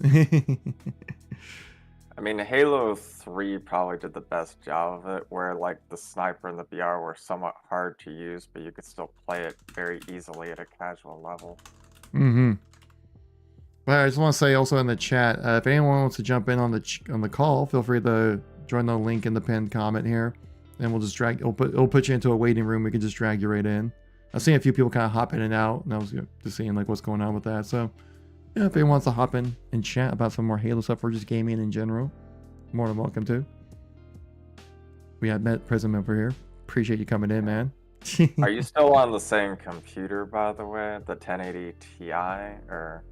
Oh no, I got a 3080 like a year and a half ago now at this point. Okay, yeah, the 3080 is pretty good. Yeah, yeah, I'm sure it runs Halo Infinite just fine then. Oh yeah, I get like while streaming or recording, I still get like 144 frames on like medium settings at 1080p in game. Yeah. So I'm quite happy with that. Even in big team I've been using a 6900 XT for the game, so it's been pretty good. Well, that's still a solid GPU. Like yeah, I started out with the 1080 Ti, and like it was definitely holding its own. I was struggling a little bit when it comes to like trying to get those higher frame rates, but like if you just wanted to play like medium settings 1080p, you can get 60 frames like super easy, like no problem. Yeah. Okay. King, did you try jumping in the chat? You're like, what the heck is this? But yeah, like if anyone wants to jump in on the call, just check out the link and it'll put you in the waiting room. We can drag you in. Went from a 1050 Ti to a 3080. Yeah, like going with the 3080, that's a nice boost right there. But like the 1080, dude, like that's a solid card. That's a workhorse of a card, dude. That's withstood the test of time. Like I ran with that for the long time. Funny thing, actually, I got the 1080 Ti from a 343 employee way back then. Yeah, that's cool. I was oh god, this was back in I think 2018. I want to say, I think it was 2018. Just going to Facebook Marketplace and I saw someone selling a 1080 Ti for a fair price, and I was like, okay, agreed on the price, and I was like, where do you want to meet up? He's like, oh, I work over at like Redmond Town Center or something like that. And I was like, interesting. Guy selling graphics cards right next to where 343 is. And then like I clicked on his profile, because like on Facebook you can click on people's profiles and see who they are and make sure they're not like a serial killer. And it said he worked at 343. I'm like, oh, well look at that. Yeah, that is funny. Yeah, I remember, because like it was Infinite was already announced at that time, so chatted a little bit about it as well. He's like, ugh, a lot of work still needs to be done. Back in 2018, but he was more of a concept artist guy. I think he still works for 343 as well, if I remember correctly. But it was good stuff.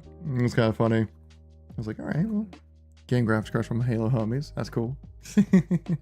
Yeah. What's up, Red Armada? Thanks for coming by the stream. Thanks for everyone coming by the stream, by the way. I really appreciate it. If anyone hasn't yet, make sure to tap like. Helps out the stream once it goes live as a VOD and all that good stuff in between. And then I will try to see if we could do vertical streaming as well. Is one thing I wanted to try out, but for some reason it just wasn't working. I don't know why. But next time we'll definitely get it working for sure. Are you still playing Halo Infinite there, Matt? Yeah, I still play it every now and then. I just don't play it like every day. I mean, I played the co-op with Legendary recently with one of my friends. We beat that. That was pretty fun. And I'll occasionally do like custom games and then matchmaking, obviously.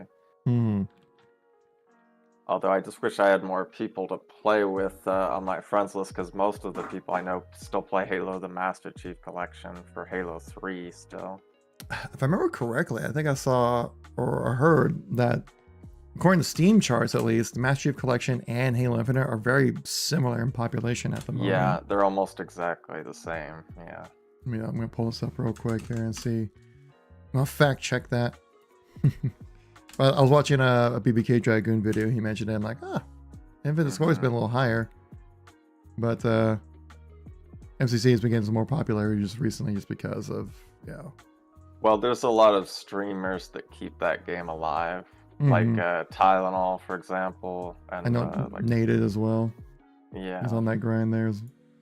Let's check this out here. So, Actually, let's go desktop right here. So, oh my god, they're like identical or functionally identical right now. Like, they're both right now at this moment on Steam, both around like 5,000 players. Peak concurrent count. MCC has 600 more, around just under 9,000 for the last like 24-hour peak concurrent. Yeah. If we go to like the last like 30 days, they're like identical. This community is completely split. It's not as bad as it was before though, because I remember when MCC came out, you still had people on the 360 playing Halo 3, and then you had the MCC population. Mm-hmm. I did not realize they were that close. I always kind of thought Infinite had like a little bit more, but I thought they were identical from yeah, they were functionally identical. I mean, this is only on Steam, of course, so maybe things are a little different.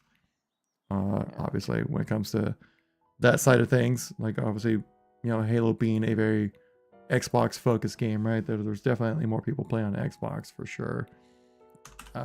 Actually, on Xbox most played, Infinite's doing all right for itself. Last time I checked. I would imagine it would help that it's free to play as well on the Xbox. Mm-hmm. Since you don't need Xbox Live Gold or Game Pass, basically. Actually, we'll go with this mode right here. So like, you don't have to scroll too far down. Like Halo Infinite's right below, like right behind Destiny 2 and Baldur's Gate 3 for people playing the game right now. Like over what 5, 10, 15, 16, 17, 18th most popular game on Xbox. I mean, that's obviously we want to see it higher, but doing all right for itself, not a dead game by any means, but certainly not the crazy population I'm sure that we're kind of hoping for. Obviously, I'm sure Xbox was like, we need to see this up here by Fortnite.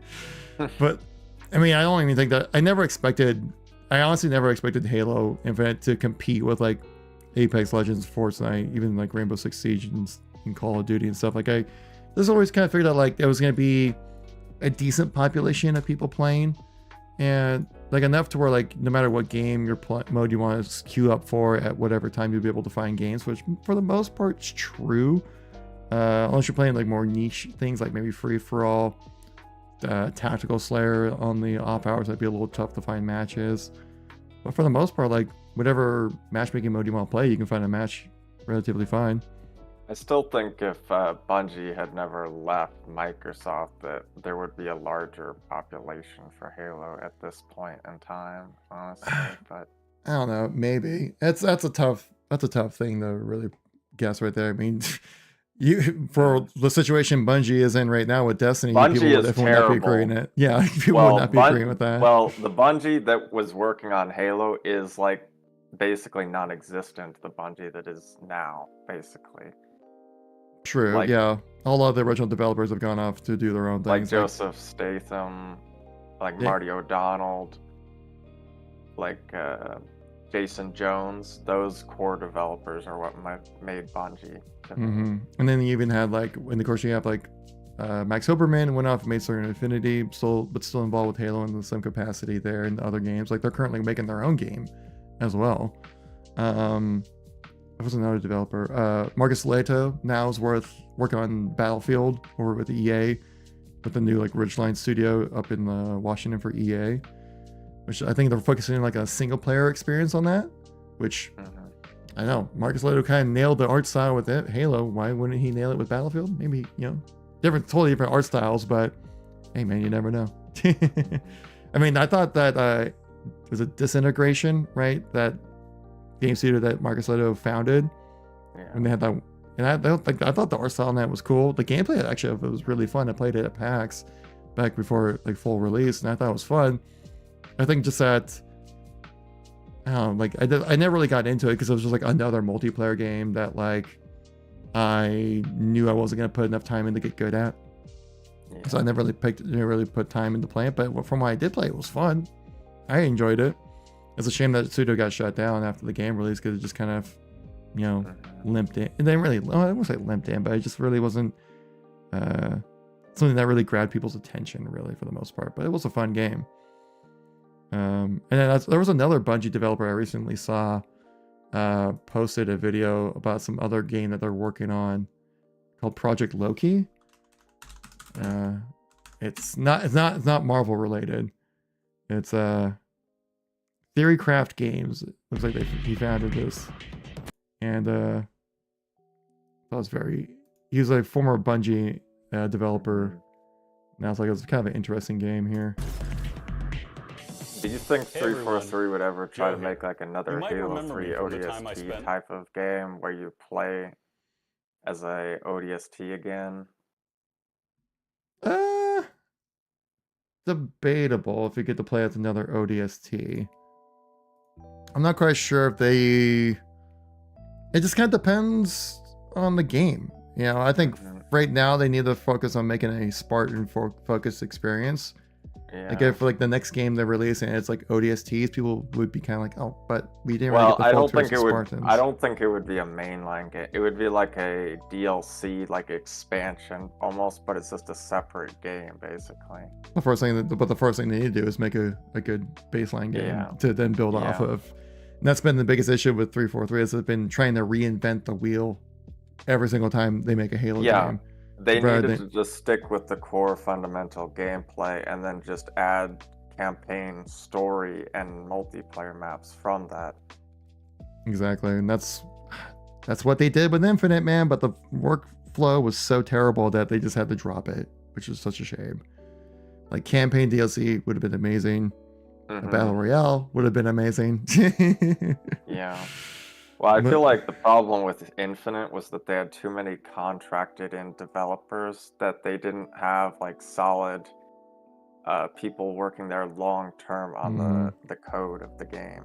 Well, from what we've heard about the future development of Halo, that 343 is going to be more kind of like the connected hub of Halo development and like the idea people, and handing out other aspects of development to other studios.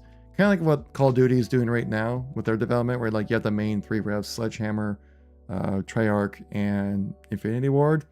But then you have a surrounding cast of like 10 different supporting studios working on different aspects of the game that are like specific, like I think was it Beanox? I think does like the PC port side of thing. Raven Software works strictly on the Battle Royale support side of things there as well. Tons of other studios that are doing on specific aspects, but then like you have the main three which kind of like guide the ship. And I have a feeling that's what they're going to be trying to do next. And so then Microsoft doesn't need to hire a bunch of employees to pay for their health insurance because, you know, that's how America works. As someone who worked as a contractor at Microsoft for multiple years, like that was one of the big reasons why they hire so many contractors is because of like health insurance costs and, you know, investment into employees when there's a potential for high turnover. But that like, so then if you have just like these different studios working on different aspects of the game, you can have them as like a managed service type of team, which would be, so then like those studios we have their own full-time employees, but they work with Halo, and so then you can have a consistent group of people working on Halo without having to hire them fully as like employees, which I think is probably going to be the case moving forward when it comes to Halo development. So then like there's always going to be some form of development made within 343, but I think that there's going to be like any kind of like, I don't want to say grunt work, but like things that need to just be kind of like hammered out that might be know what I a little too could time see? consuming. In the future is maybe having 343 work with like another developer, like its software, for example, to help with the engine and the overall getting the game running properly, and then having them work with 343 for the game design aspect, maybe. Yeah, something like that. I think it just I don't know if it need to be like a big name studio like id or Well, Microsoft owns its software Oh, yeah. through Bethesda now. But like I don't know if we need to bother with like Bethesda coming in making a Halo RPG or something, you know.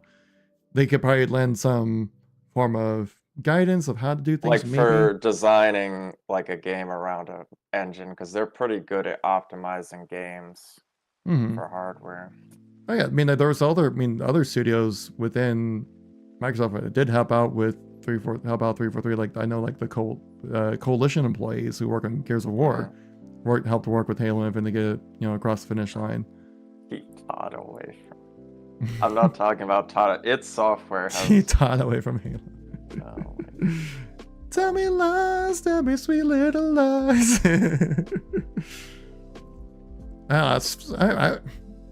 Starfield is pretty fun. I haven't finished it, but I think I'm about like a good amount of hours into it. But Starfield is just one of those games where I'm just like, another RPG I need to play through. I'm currently working my way through Hogwarts Legacy, my own time. That's a good game. I've beat that game 4 times. 4 times, dang. Yeah.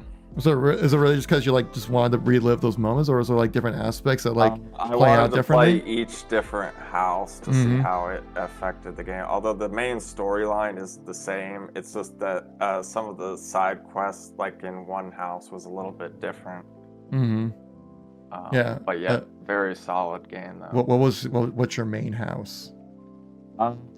This is very crucial. Ravenclaw was Ravenclaw. Yeah. Ravenclaw. That's a good house. That's a solid house right there. I was like, please don't say Slytherin. I have to ban you. Mine is Hufflepuff. I was very much a Puff. Hufflepuff has the one thing that the other houses don't. You get to go to Azkaban in that house. Yes, that's right. I did. Yeah, in one of the missions. But it felt like a main story mission though. But I think that was through. You don't get that in the other ones though. Really? So it's only in Hufflepuff that you get that side mission. Oh, all right, special then. That should have been content. I should have recorded that. But yeah, so far it's been really good. I've been really fun. I've been playing it on controller as well, trying to get back in the swing of playing on controller because I've given up on mouse and keyboard.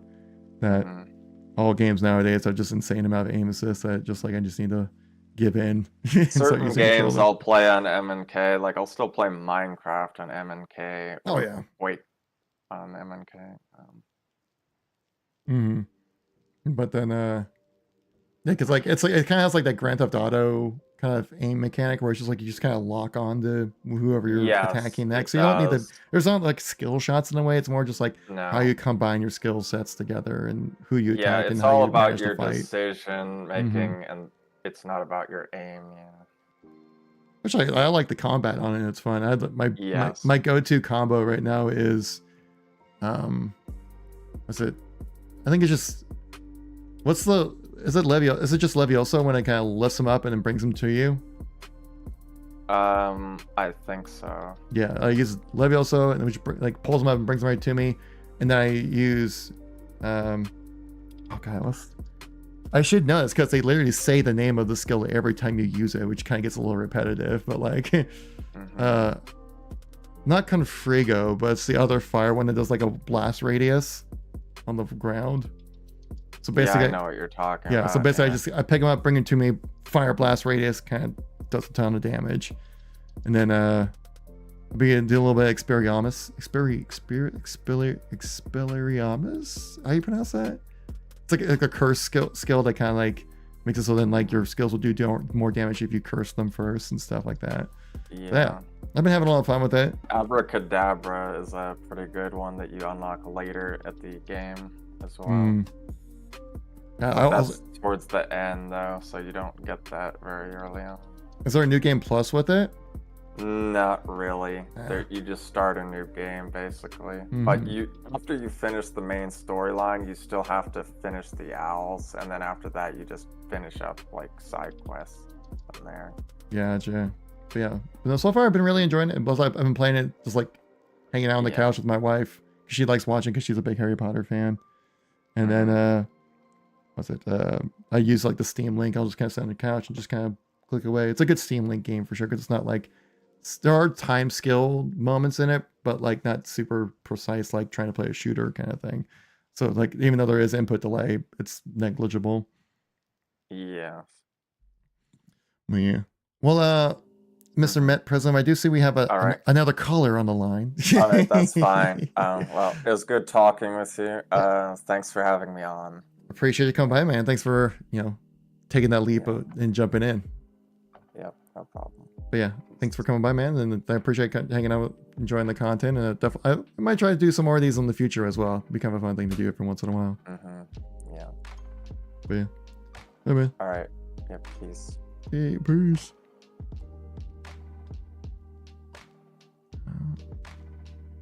There we go. All right. Next on the line here, we have channel member, by the way. Big time supporter there. Which anyone can be a member if you want to as well. The low price of like $1. I think is like the lowest one I have right there.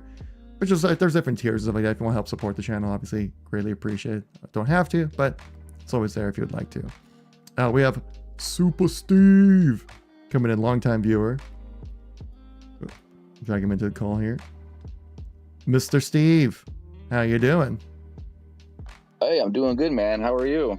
Doing well. Thanks for coming by. Yeah, for sure. So my question is, it might have been answered already. Like, I mean, I'm kind of late to the party, but with the success of Helldivers 2 and obviously 343 dropping that ball on the opportunity, Right. you feel that now that how much of a success Helldivers 2 is, 343 is gonna, backtrack and think, maybe we should make more games, like this.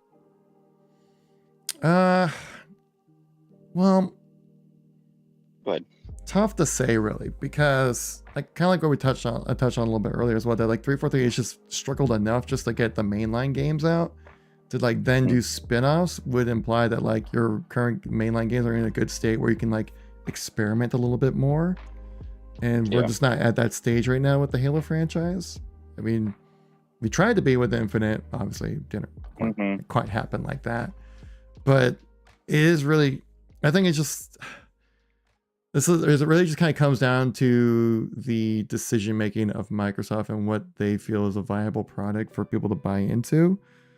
Like yeah, there are a lot of similarities, right, with Helldivers and ODSTs, like just in general. yeah. Like, I think I saw this. Someone sent me this meme, and I was like, okay, that's very accurate when it comes to the whole outfits and everything. The armor, just ODSTs with capes.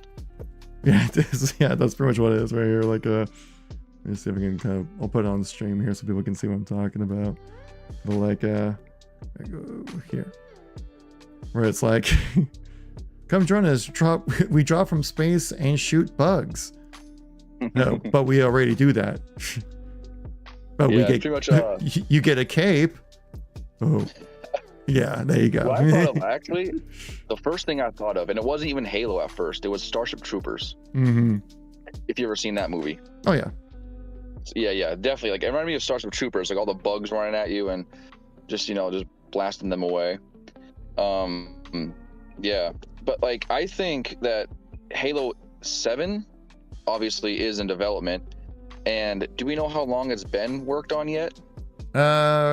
We've seen LinkedIn profiles say working on an unannounced Halo project and started back in 22. Oh, so okay, a couple of years already. So what are you thinking, like 2026 maybe for a release? I think the absolute earliest would be 26. Yeah.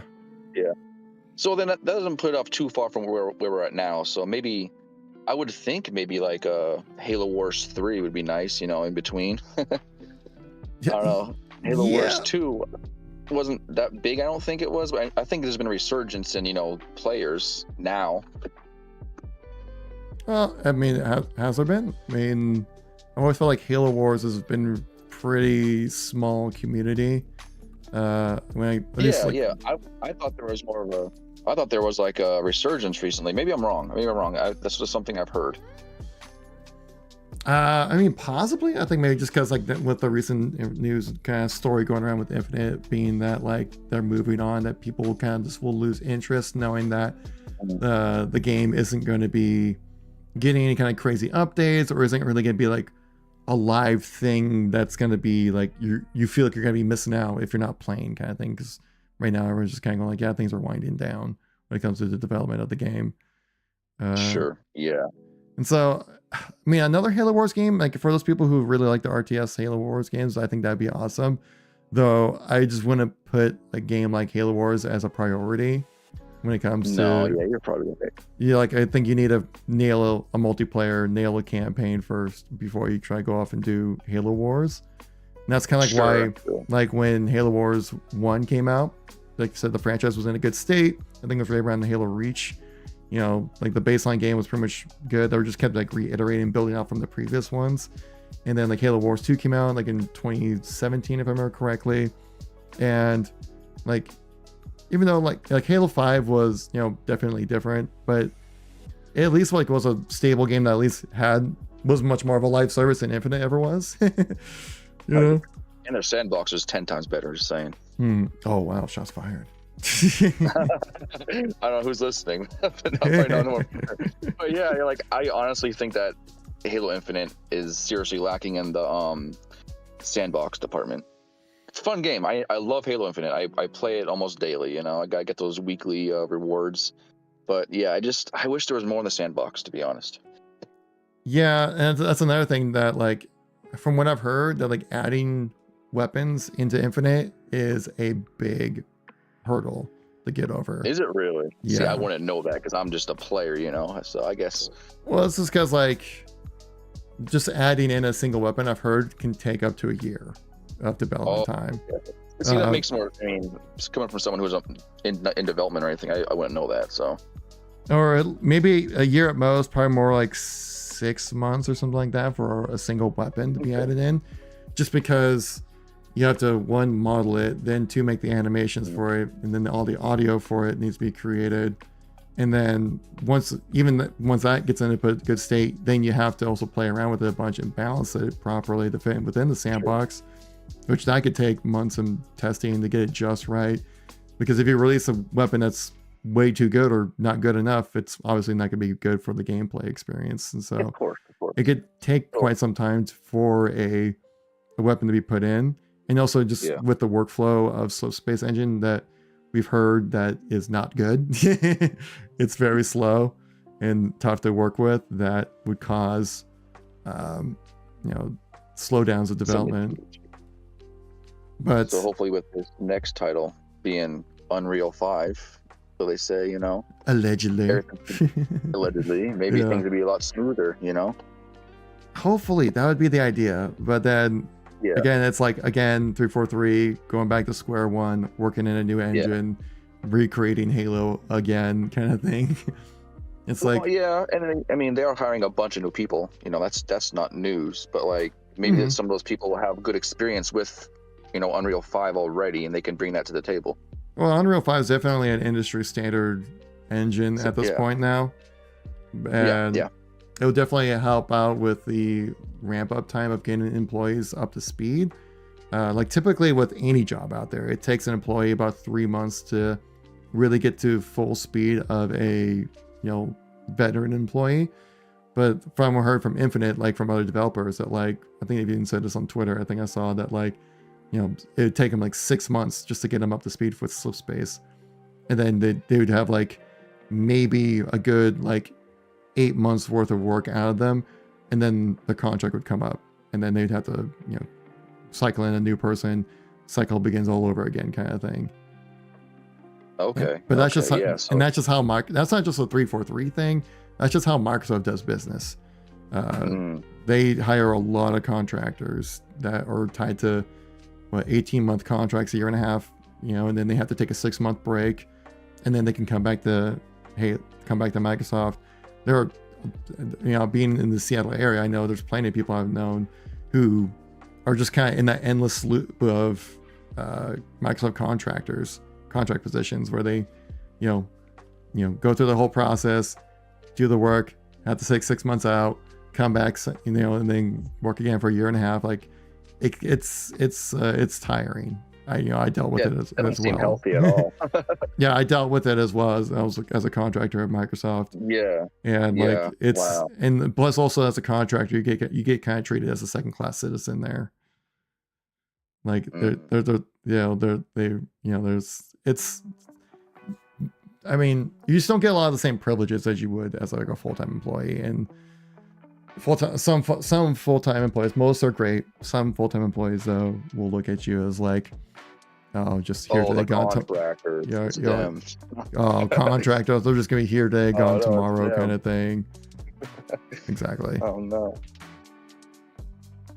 But yeah. Yeah, I mean, I'm excited. I'm excited for the future. I mean, obviously, this is like the speculation stage. Like, no one knows what's going to happen with the story or anything like that. So it's Oh, always yeah. fun to speculate. You know, Oh yeah. where could they go? Do you think they're going to continue the 3 days after he took out the what was her name again?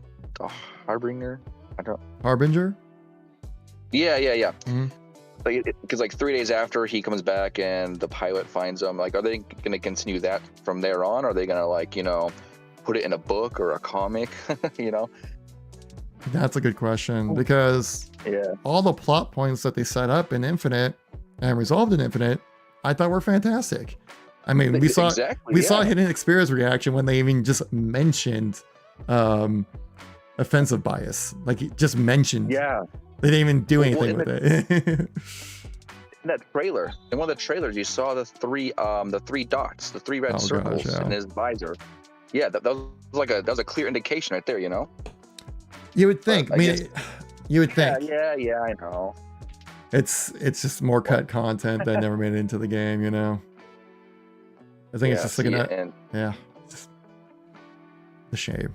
oh yeah, man, it's shame.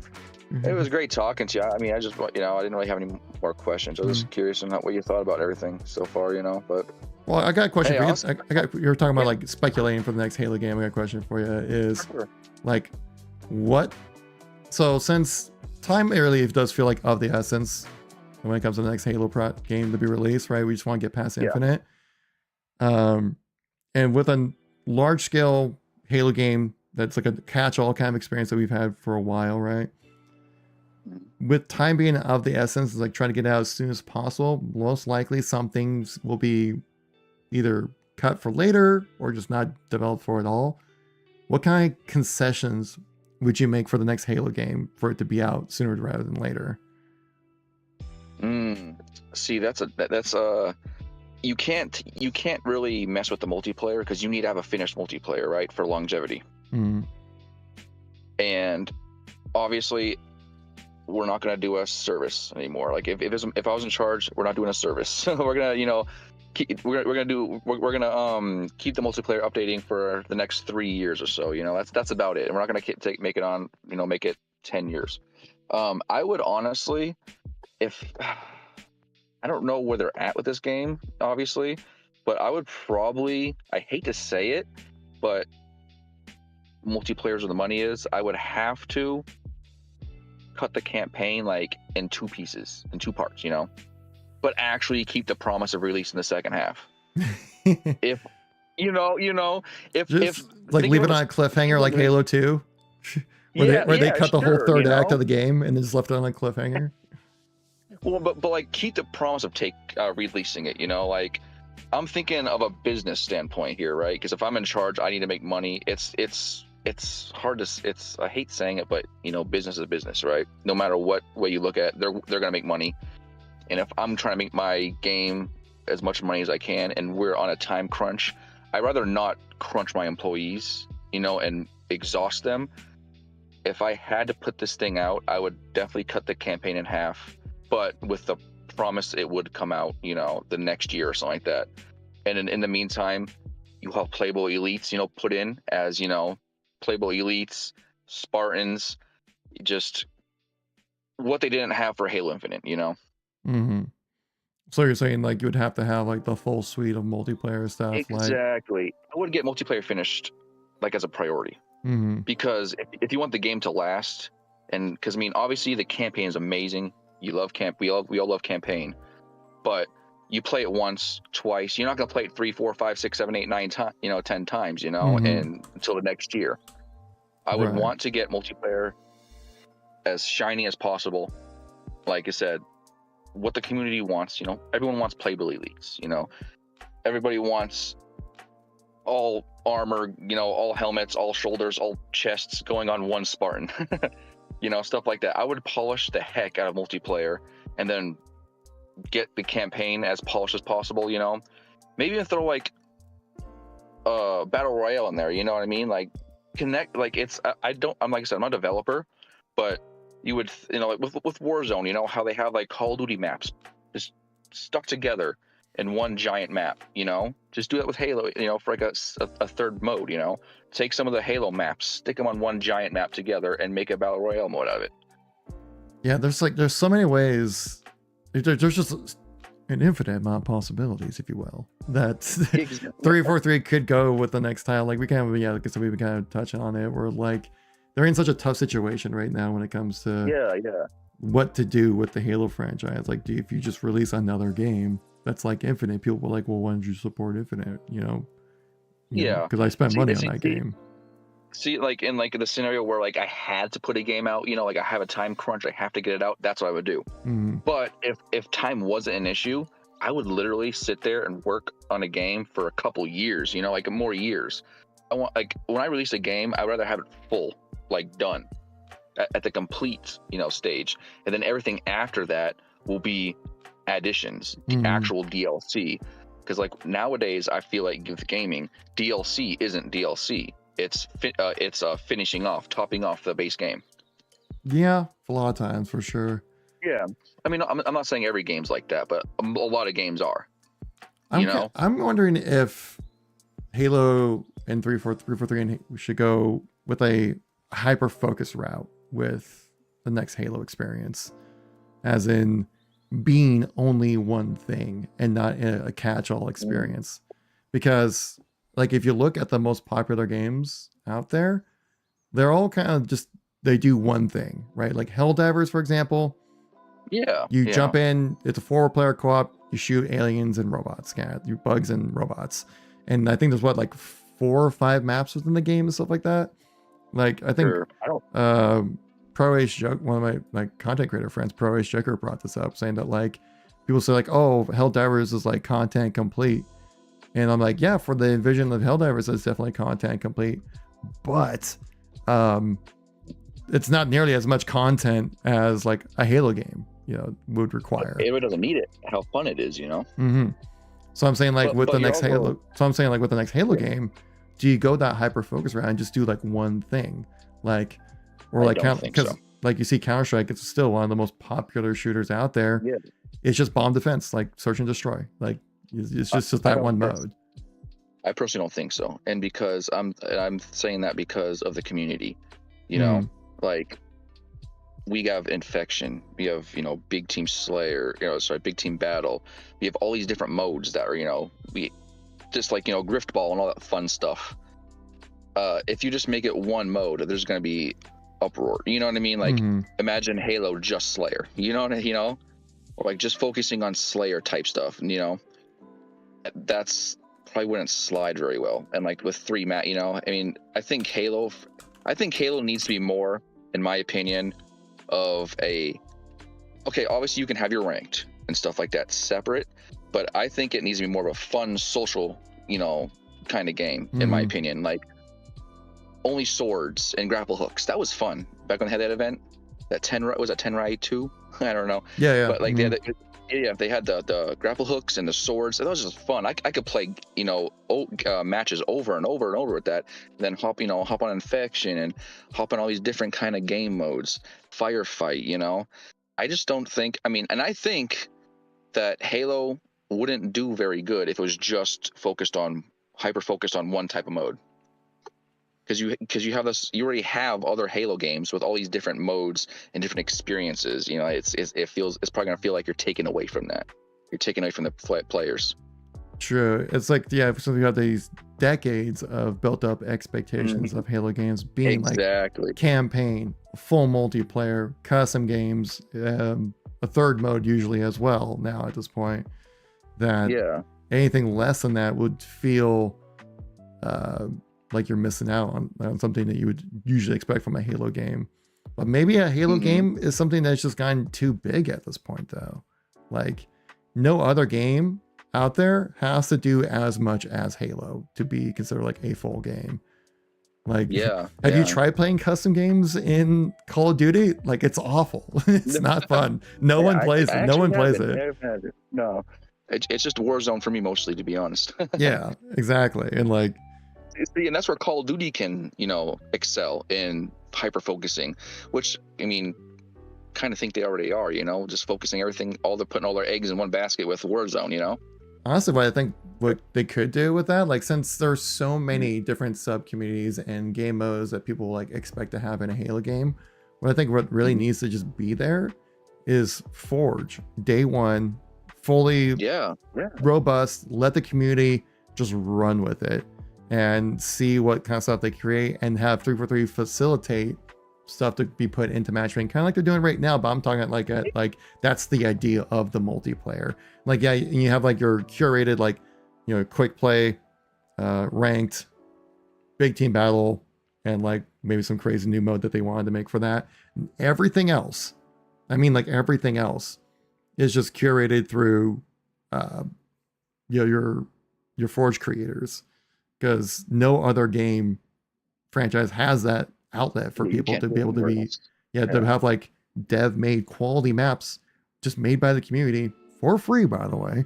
The only thing that costs is just like some testing on 343's end a little bit, which is way less than having to develop an entire map. And if you really put efforts into making Forge very user friendly, but also very complex enough to where you can make really interesting things, then the community can kind of just run with it and be almost like a Gary's mod, but for console in a way. That's what I would think, at least. And then just have your custom game browser there day one, fully functioning, and it works, and it's easy to use, and easy to filter out things you want and don't want, and have like that custom game experience, which was so true to the Halo experience from CE to even the Reach, even be available online for people. Like, I don't jump in like the custom game browser really once, because like the XP gains are super weak, right? Because your time play is spent. XP gains are directly tied to progression for like unlocks, and like, well, I want to unlock the stuff at a reasonable rate, and I don't play custom games really kind of because of that, which is kind of an issue there, where like it's kind of the progression that's in Infinite is really like dampered like the custom game browser. Like, not very many people use it. But with MCC, I was using it like all the time. See, and another thing with like customization, what I think they should do is for like the shop, I think everything in the shop should be unlockable in the game. I mean, make it a challenge. Like, make those unlockables a challenge. Like, I don't know, get a Quigley for a certain helmet, and sure, I mean, you can earn that, right? But obviously they're gonna try to make money no matter what, so it would be an option to buy in real life. But there's always that option, you can get it through a certain challenge, whether it's something simple as get a killing spree 5 times, or in I don't know, that's kind of crazy 5 times. Just, I don't know, get 2 killing sprees in one match, or like get a Quigley, for something like really nice looking. But I think everything in the shop should be earned through a challenge, at least a good challenge, not something like simple, but just so there's an option. Obviously, there'll be an option to buy it. Yeah, well, I mean, like Call of Duty does a pretty good job with this, of giving you content that you can grind out for, while also having content that would make you want to buy into. Like one thing, for example, is there's one right now in Modern Warfare 3, there's this one camo called Interstellar, which is just like crazy animated galactic looking kind of camo that basically every sweaty kid that plays this game way too much grinds out for, and they get, right? And so like you can still have those elements within the game while also having a shop. And I think that's something that, I think the shop, no matter what kind of multiplayer experience comes next for Halo, there is going to be a shop. Oh yeah, every game from now on in the future, pretty much, Yeah, and so like every big AAA game. But there also needs to, like I said, there needs to be stuff that you can unlock through gameplay, which there really isn't any in Halo Infinite, especially now that you can't earn credits within the operations either. You really can't do that. See. But there needs to be a balance with that too, because I mean that will help ease the the community, because a lot of people in the community don't want to spend their hard-earned money on cosmetics and stuff. Some people do. I mean, that's them. It's their money. Do what they want with it. But it does. Some people who maybe can't afford it, or younger kids who want. You know what I mean? Like, that don't have a job or anything like that, and they want that kind of armor. There should be something that they can unlock, you know, that looks just as cool, you know, because I feel like obviously for obvious reasons, we know why the stuff in the operations doesn't look as shiny and cool as the stuff in the shop. I mean, there's an obvious reason for that. They want you to buy the stuff, but like, Yeah. I think there's gonna be a balance, you know, there's like something equally as shiny, not the same, but equally as shiny, you know, and cool, or, you know, some cool effect. Yeah, so that's a big difference that they make. Like, yeah, a lot of stuff that you can earn through gameplay in Call of Duty. Mhm. It's pretty standard stuff. Like, yeah, some interesting like camos and things like that, but I don't think you can really earn operators. It's mainly like camos, but people love their camos in that game. Exactly. And then all the extra flashy stuff is within the shop, like bullet tracers and like crazy characters from like, I don't know, some movies, or just some weird like looking things that like you can play as a rat, like, you know, kind of stuff. Yeah.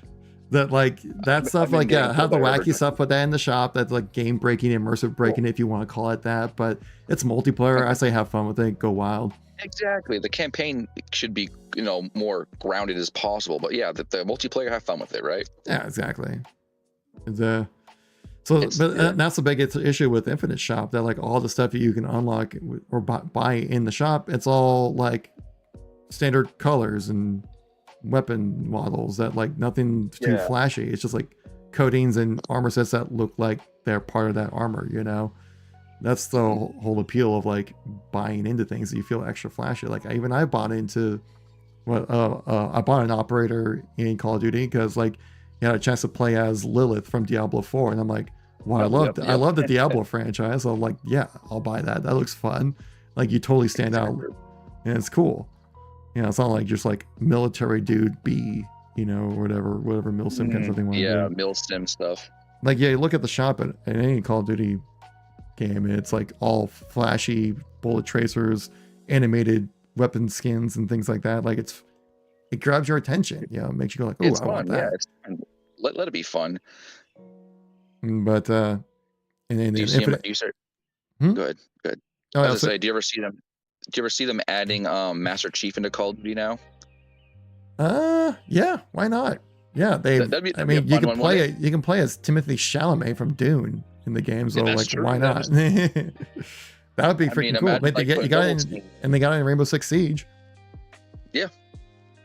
I mean, yeah, Diablo, obviously. There we go. I mean, I'll buy that operator. Yeah, you would definitely show up and take my money if you put Master Chief in the Call of Duty. I'm like, hey, fine. Master Chief, or like Noble Team or something like that. Wait, what would be the weapons in the bundle though? Because it wouldn't be just like an operator skin. There'd be a bundle tied to it. So like, what kind of weapons would be like the Halo weapons? I don't have Halo weapons. It'd be like MCW or the MTZ or something like that. True, yeah. And then, I mean, something like, because, you know, Master Chief always has the assault rifles. It's like the base common weapon, you know. So I guess, you know, or was it the MCW? It was like the ACR. Yeah. So like I guess it'd be like that, you with know, like it comes default with a 60 round mag, and it's like it increases the fire rate. Like yep. Maybe the skin has an ammo counter, on the. And then maybe there'd be like a, you know, like that tier handgun. If you made that like kind of look like the CE pistol in some kind of way. Magnum, yeah, like a Magnum, like, yeah, definitely, yeah, for sure. I mean, there's my $20 or whatever it is. I don't know. I mean, Bungie did it with Destiny. Why not do it in Call of Duty? it's. I mean, they have it now, so I mean, why not? Yeah, I can see it happening in the future. Maybe maybe they'll wait for the release of the next Halo game. I mean, it's kind of far off, you know, but still, it'd be a good way to, you know, tie the same company, you know, Microsoft, you know, might be able to make some money for both. Yeah, for sure. Well, Mr. Steve, we do have another person waiting in the call, so if you mind, we could move on to the next person. Sure, man. It's been great, man. Love talking. Yeah, thanks for coming by, man. I really do appreciate it. Thanks for the chat. And again, thank you for the continued support on the channel, dude. I really appreciate it. You're very welcome. Yeah, we'll catch you next time, dude. See you, bye. All right, chat. I think this might be our last guest of the evening, or day, if you want to call it. Captain Gingy, if I pronounced it correctly. with Bragia in here. Hello. If you're there. They've been waiting in the room for quite a bit, so they might have gone AFK. Yeah, I'm here. Hello. Oh, hey, how you doing today? Yeah, I'm good. How are you? Doing well. Is it Gingy? Is that pronounce it right? Yeah, Ginge, whatever you want to say it. I was wondering, like, basically thinking, what's your thoughts on like ranked in general, like with like I don't know if you play ranked so much or something, but like like the lack of maps and everything. I was like, there's so many maps on Infinite, but there's not many maps on ranked. And I was thinking, well, what's all that about then? What's your thoughts on that? Well, yeah, I will say things have definitely gotten a bit stale when it comes to like, especially the sandbox in Infinite. I think it's the biggest issue with it. Like, yeah, they did add in like the Bandit Evo, but it's just like, it's a precision assault rifle weapon, and we've played with that weapon since Halo Reach, right? So it's not really anything new or crazy to experience. Like, yeah, they did add in what, the repair field, but that's not a rank thing. And then the shroud screen, which I thought was a really great addition to the I think that's a really good thing, yeah. But I haven't really found myself wanting to grind. I mean, I was grinding ranked quite a bit, like the first like few seasons, pretty much up until like season 4. Really, it's actually like, season 1 through 3, which doesn't sound like a long time, but that's a very long time. When it comes to Infinite, it is a long time. Yeah. That I was grinding. That was like the mode I would play would be ranked. I play it quite a lot, but with like season 4 and 5, I kind of just drifted away from it. Maybe because of maybe a little bit stale on the side of things, and I just know that it's been kind of just interested in playing some other games right now at the moment, because I've put my time into Infinite. Like, I'm at like 900 hours I think spent into Halo Infinite alone, and so that's a lot of time. That's a lot of game time. I mean, they're doing the stream schedule I had like the first couple of years with Infinite definitely added to that total. But now I don't really stream as much, and I just kind of do more like this kind of stuff every like once a week kind of thing. That I mean, I like the different variety of game modes as well. Like, I'll play like there's like when rank just gets a bit boring and everything. I'm sorry, what was that you said? Rank just gets a bit boring. Like, you play the same thing over and over. Like I was playing ranked the other day with my friends, and like I had recharged like 4 times in a row, and I thought, what's going on here? Yeah, it definitely needs a new map. Like, we got that Plaza remake for season 4, if I remember correctly. I think it was. Yeah. But I think there's also there's a certain appeal when it comes to ranked experience where it's better to have that feel a little bit more stagnant than the casual social play. Just because when you're just constantly adding in new things, it's going to change up the meta. It's going to change up the gameplay experience of what ranked is. And like having it be a little bit more stable and consistent, I like a little bit more with ranked. When it comes to social, I'm like, add as many maps as you can, add as many things that go boom, just have fun, just blow stuff up. So I do like that consistency of rank, but I definitely could use like a new map thrown into the mix of everything. And of course, also that like, ranked doesn't need to be a one-to-one recreation of HCS, but I like it when it tries to capture HCS as much as possible. So like when you watch those live streams of like those amazing players playing on these settings and these maps, that like you jump in and play the exact same thing as they're playing, which I really enjoy. Yeah, I get that. I know that's what they really tried to do with Halo 5 back when that game first came out, with like, but then like the competitive settings that they had for Halo 5 weren't exactly competitive, right? With like ARs and things like that, AR stars mixed in within the game. Definitely. They had to really tone things down quite a bit for Halo 5. But I can see what they were going with that. So I want to like still see like them try to, it doesn't have to be a 1-to-1, but like a 90% 1-to-1 kind of thing when it comes to HCS and ranked. And if you're going to tie it up like that, then it's going to be feeling pretty, not stagnant, but slow to change or add new things. But again, I also kind of like that about ranked, because there's always something to improve on. There's always some kind of new angle to work on. Like that's where you're min-maxing your gameplay is in ranked, and to keep throwing in new things will definitely lose that min-maxing ability of like learning how to curb slide this one part to then jump up to this one section to help kind of cut the corner of something, just to improve your gameplay that much. But I think my main deterrent, I say, for that stops me from playing ranked as much, I think it's just that I just don't play as much Infinite as I was, and so I know that like I'm going to need the grind to really kind of get back to where I was, and I just don't find myself wanting to put that kind of effort into Halo at the moment. I definitely was that during seasons 1 through 3, but then like I actually just kind of a little burnt out, I guess. How about yourself? Do you find yourself getting bored with ranked? A little bit. Well, when like I said, when you like play the same map over and over, it just gets a bit stale, and like you jump into like custom games and everything. And like, I like to see what the Forge creators have made and everything, because like they're really creative. Oh and yeah, I think it's really fascinating. Like, I think it's brilliant. Like some of the stuff they can create and everything. I'm just thinking, like, why can't 343 just add some of these maps in? I would love to have a new map. Like, oh, it'd be brilliant. I would love to have a new Forge map added in, like not just like a recreation, but like a new map, like designed from the ground up to be in ranked, like just a ranked map. And that's the only time you'll ever come across it. Yeah, that'd be good. That's because like there's so much potential for that, and I feel like 343 has pushed themselves into this like thing where like what also needs to go out onto social playlists, so then it'd be worth the dev time kind of thing.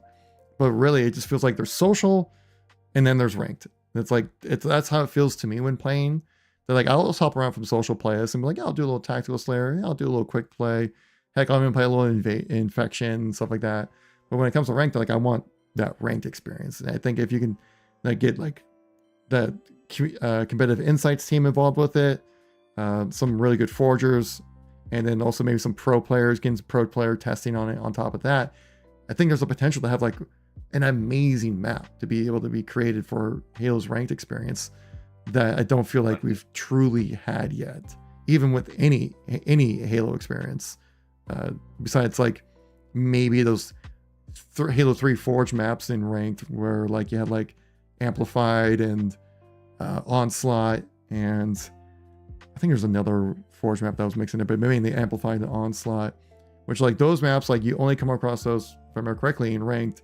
They feel like specifically designed for rank, and they play out so well. There's still some of my favorite maps I've ever played, and those are Forge maps back in Halo 3. I can't imagine what they do with Infinite nowadays. If they just built a competitive map from the ground up, and they did like if they did do this like probably won't happen this year, but like if they want to do year would be 4, right? Because we're on year 3, right, of Infinite's. Yeah, we're on year 3. Right?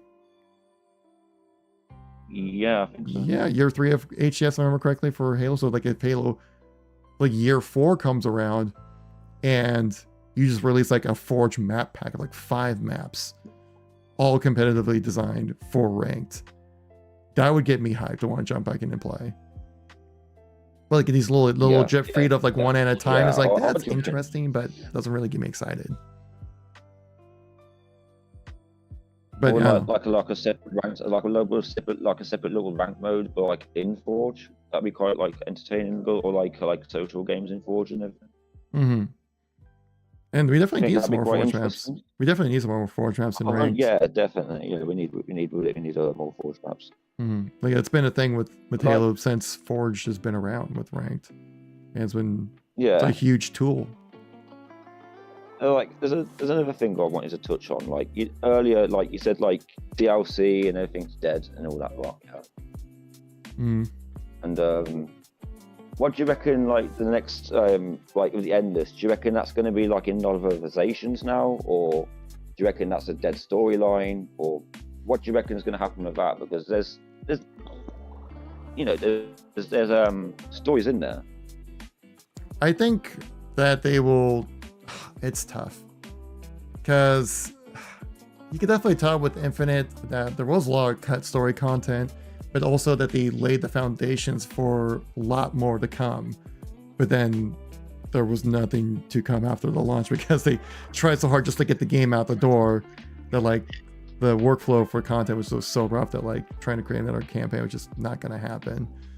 And I mean, it might just be like another leap forward kind of thing to kind of set a story straight again, kind of like they did with Infinite, right? Where like the things that happened in Halo 4 and 5 still mattered and happened for Halo Infinite, but you can jump in and play Halo Infinite and not having to know what happened in 4 or 5.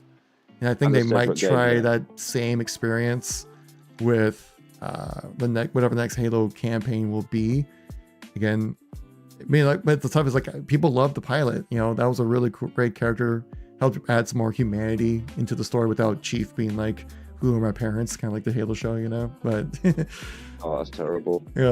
But like, and like the Harbinger was a cool character. But like that whole thing of the Endless was really interesting to see like how that plays into the story of Halo, and also with Aatrox, which we haven't had any full experience. I mean, we've had him in Halo Wars too, but we never really faced him as like a boss or like really like a main menacing guy within one of the mainline games. And people like the Weapon. Weapon was a great character, a really cool addition. I don't really like how they killed Cortana off screen, but that's just my preference. But the Weapon does a great job of like filling that void of Cortana being in the game. Like it's Cortana. Like let's be real. Like they can say whoever she is, but it's Cortana. Isn't it like to be like Cortana's younger sister or something? Apparently, like someone told me. Yeah, exactly. And then, like I see 343 maybe carrying over some of those characters, but trying to like another fresh start of just being like it's a new beginning for the Halo franchise again. Even though I would have loved to see them continue, I would love to see them to continue on the story of Infinite because I thought with the groundwork that they had for Infinite was so good, just that they couldn't fulfill the promises, sadly. Yeah, especially like the way that like the legendary ending as well with like Aatrox, like they've and got offensive like a massive, bias. like, gap there. Yeah. Oh. Yeah. All right, P, I see you in the chat there. Thanks for coming by, man. Appreciate it. Halo 3 Anniversary or an original trilogy remake would be an easy win. We bring back good vibes after the move on from Infinite. Yeah, I would. If they fixed this original CE, yeah, because like CE was a bit, wasn't it? Well, CE's remake was real questionable. Halo 2 Anniversary was amazing. It's 10 years later, the game still holds up. Like graphically, it still looks good. Oh yeah. And those cutscenes, dude, like chef's kiss, amazing. So like if Halo 3 got that same treatment, I would love to see that happen. But I also would rather them make a new Halo game with like some crazy new experience, like a FPS Halo Wars or something like that. Yeah, Halo 3 as its legendary status as it is, I would like to see like a good touch up, like the cutscene wise. But I do go just to move on to the next one, like carry on with the story from Infinite and everything, see what's going on there. But like you did say earlier, like Forge on day one, we definitely need that for the next Halo game, I reckon.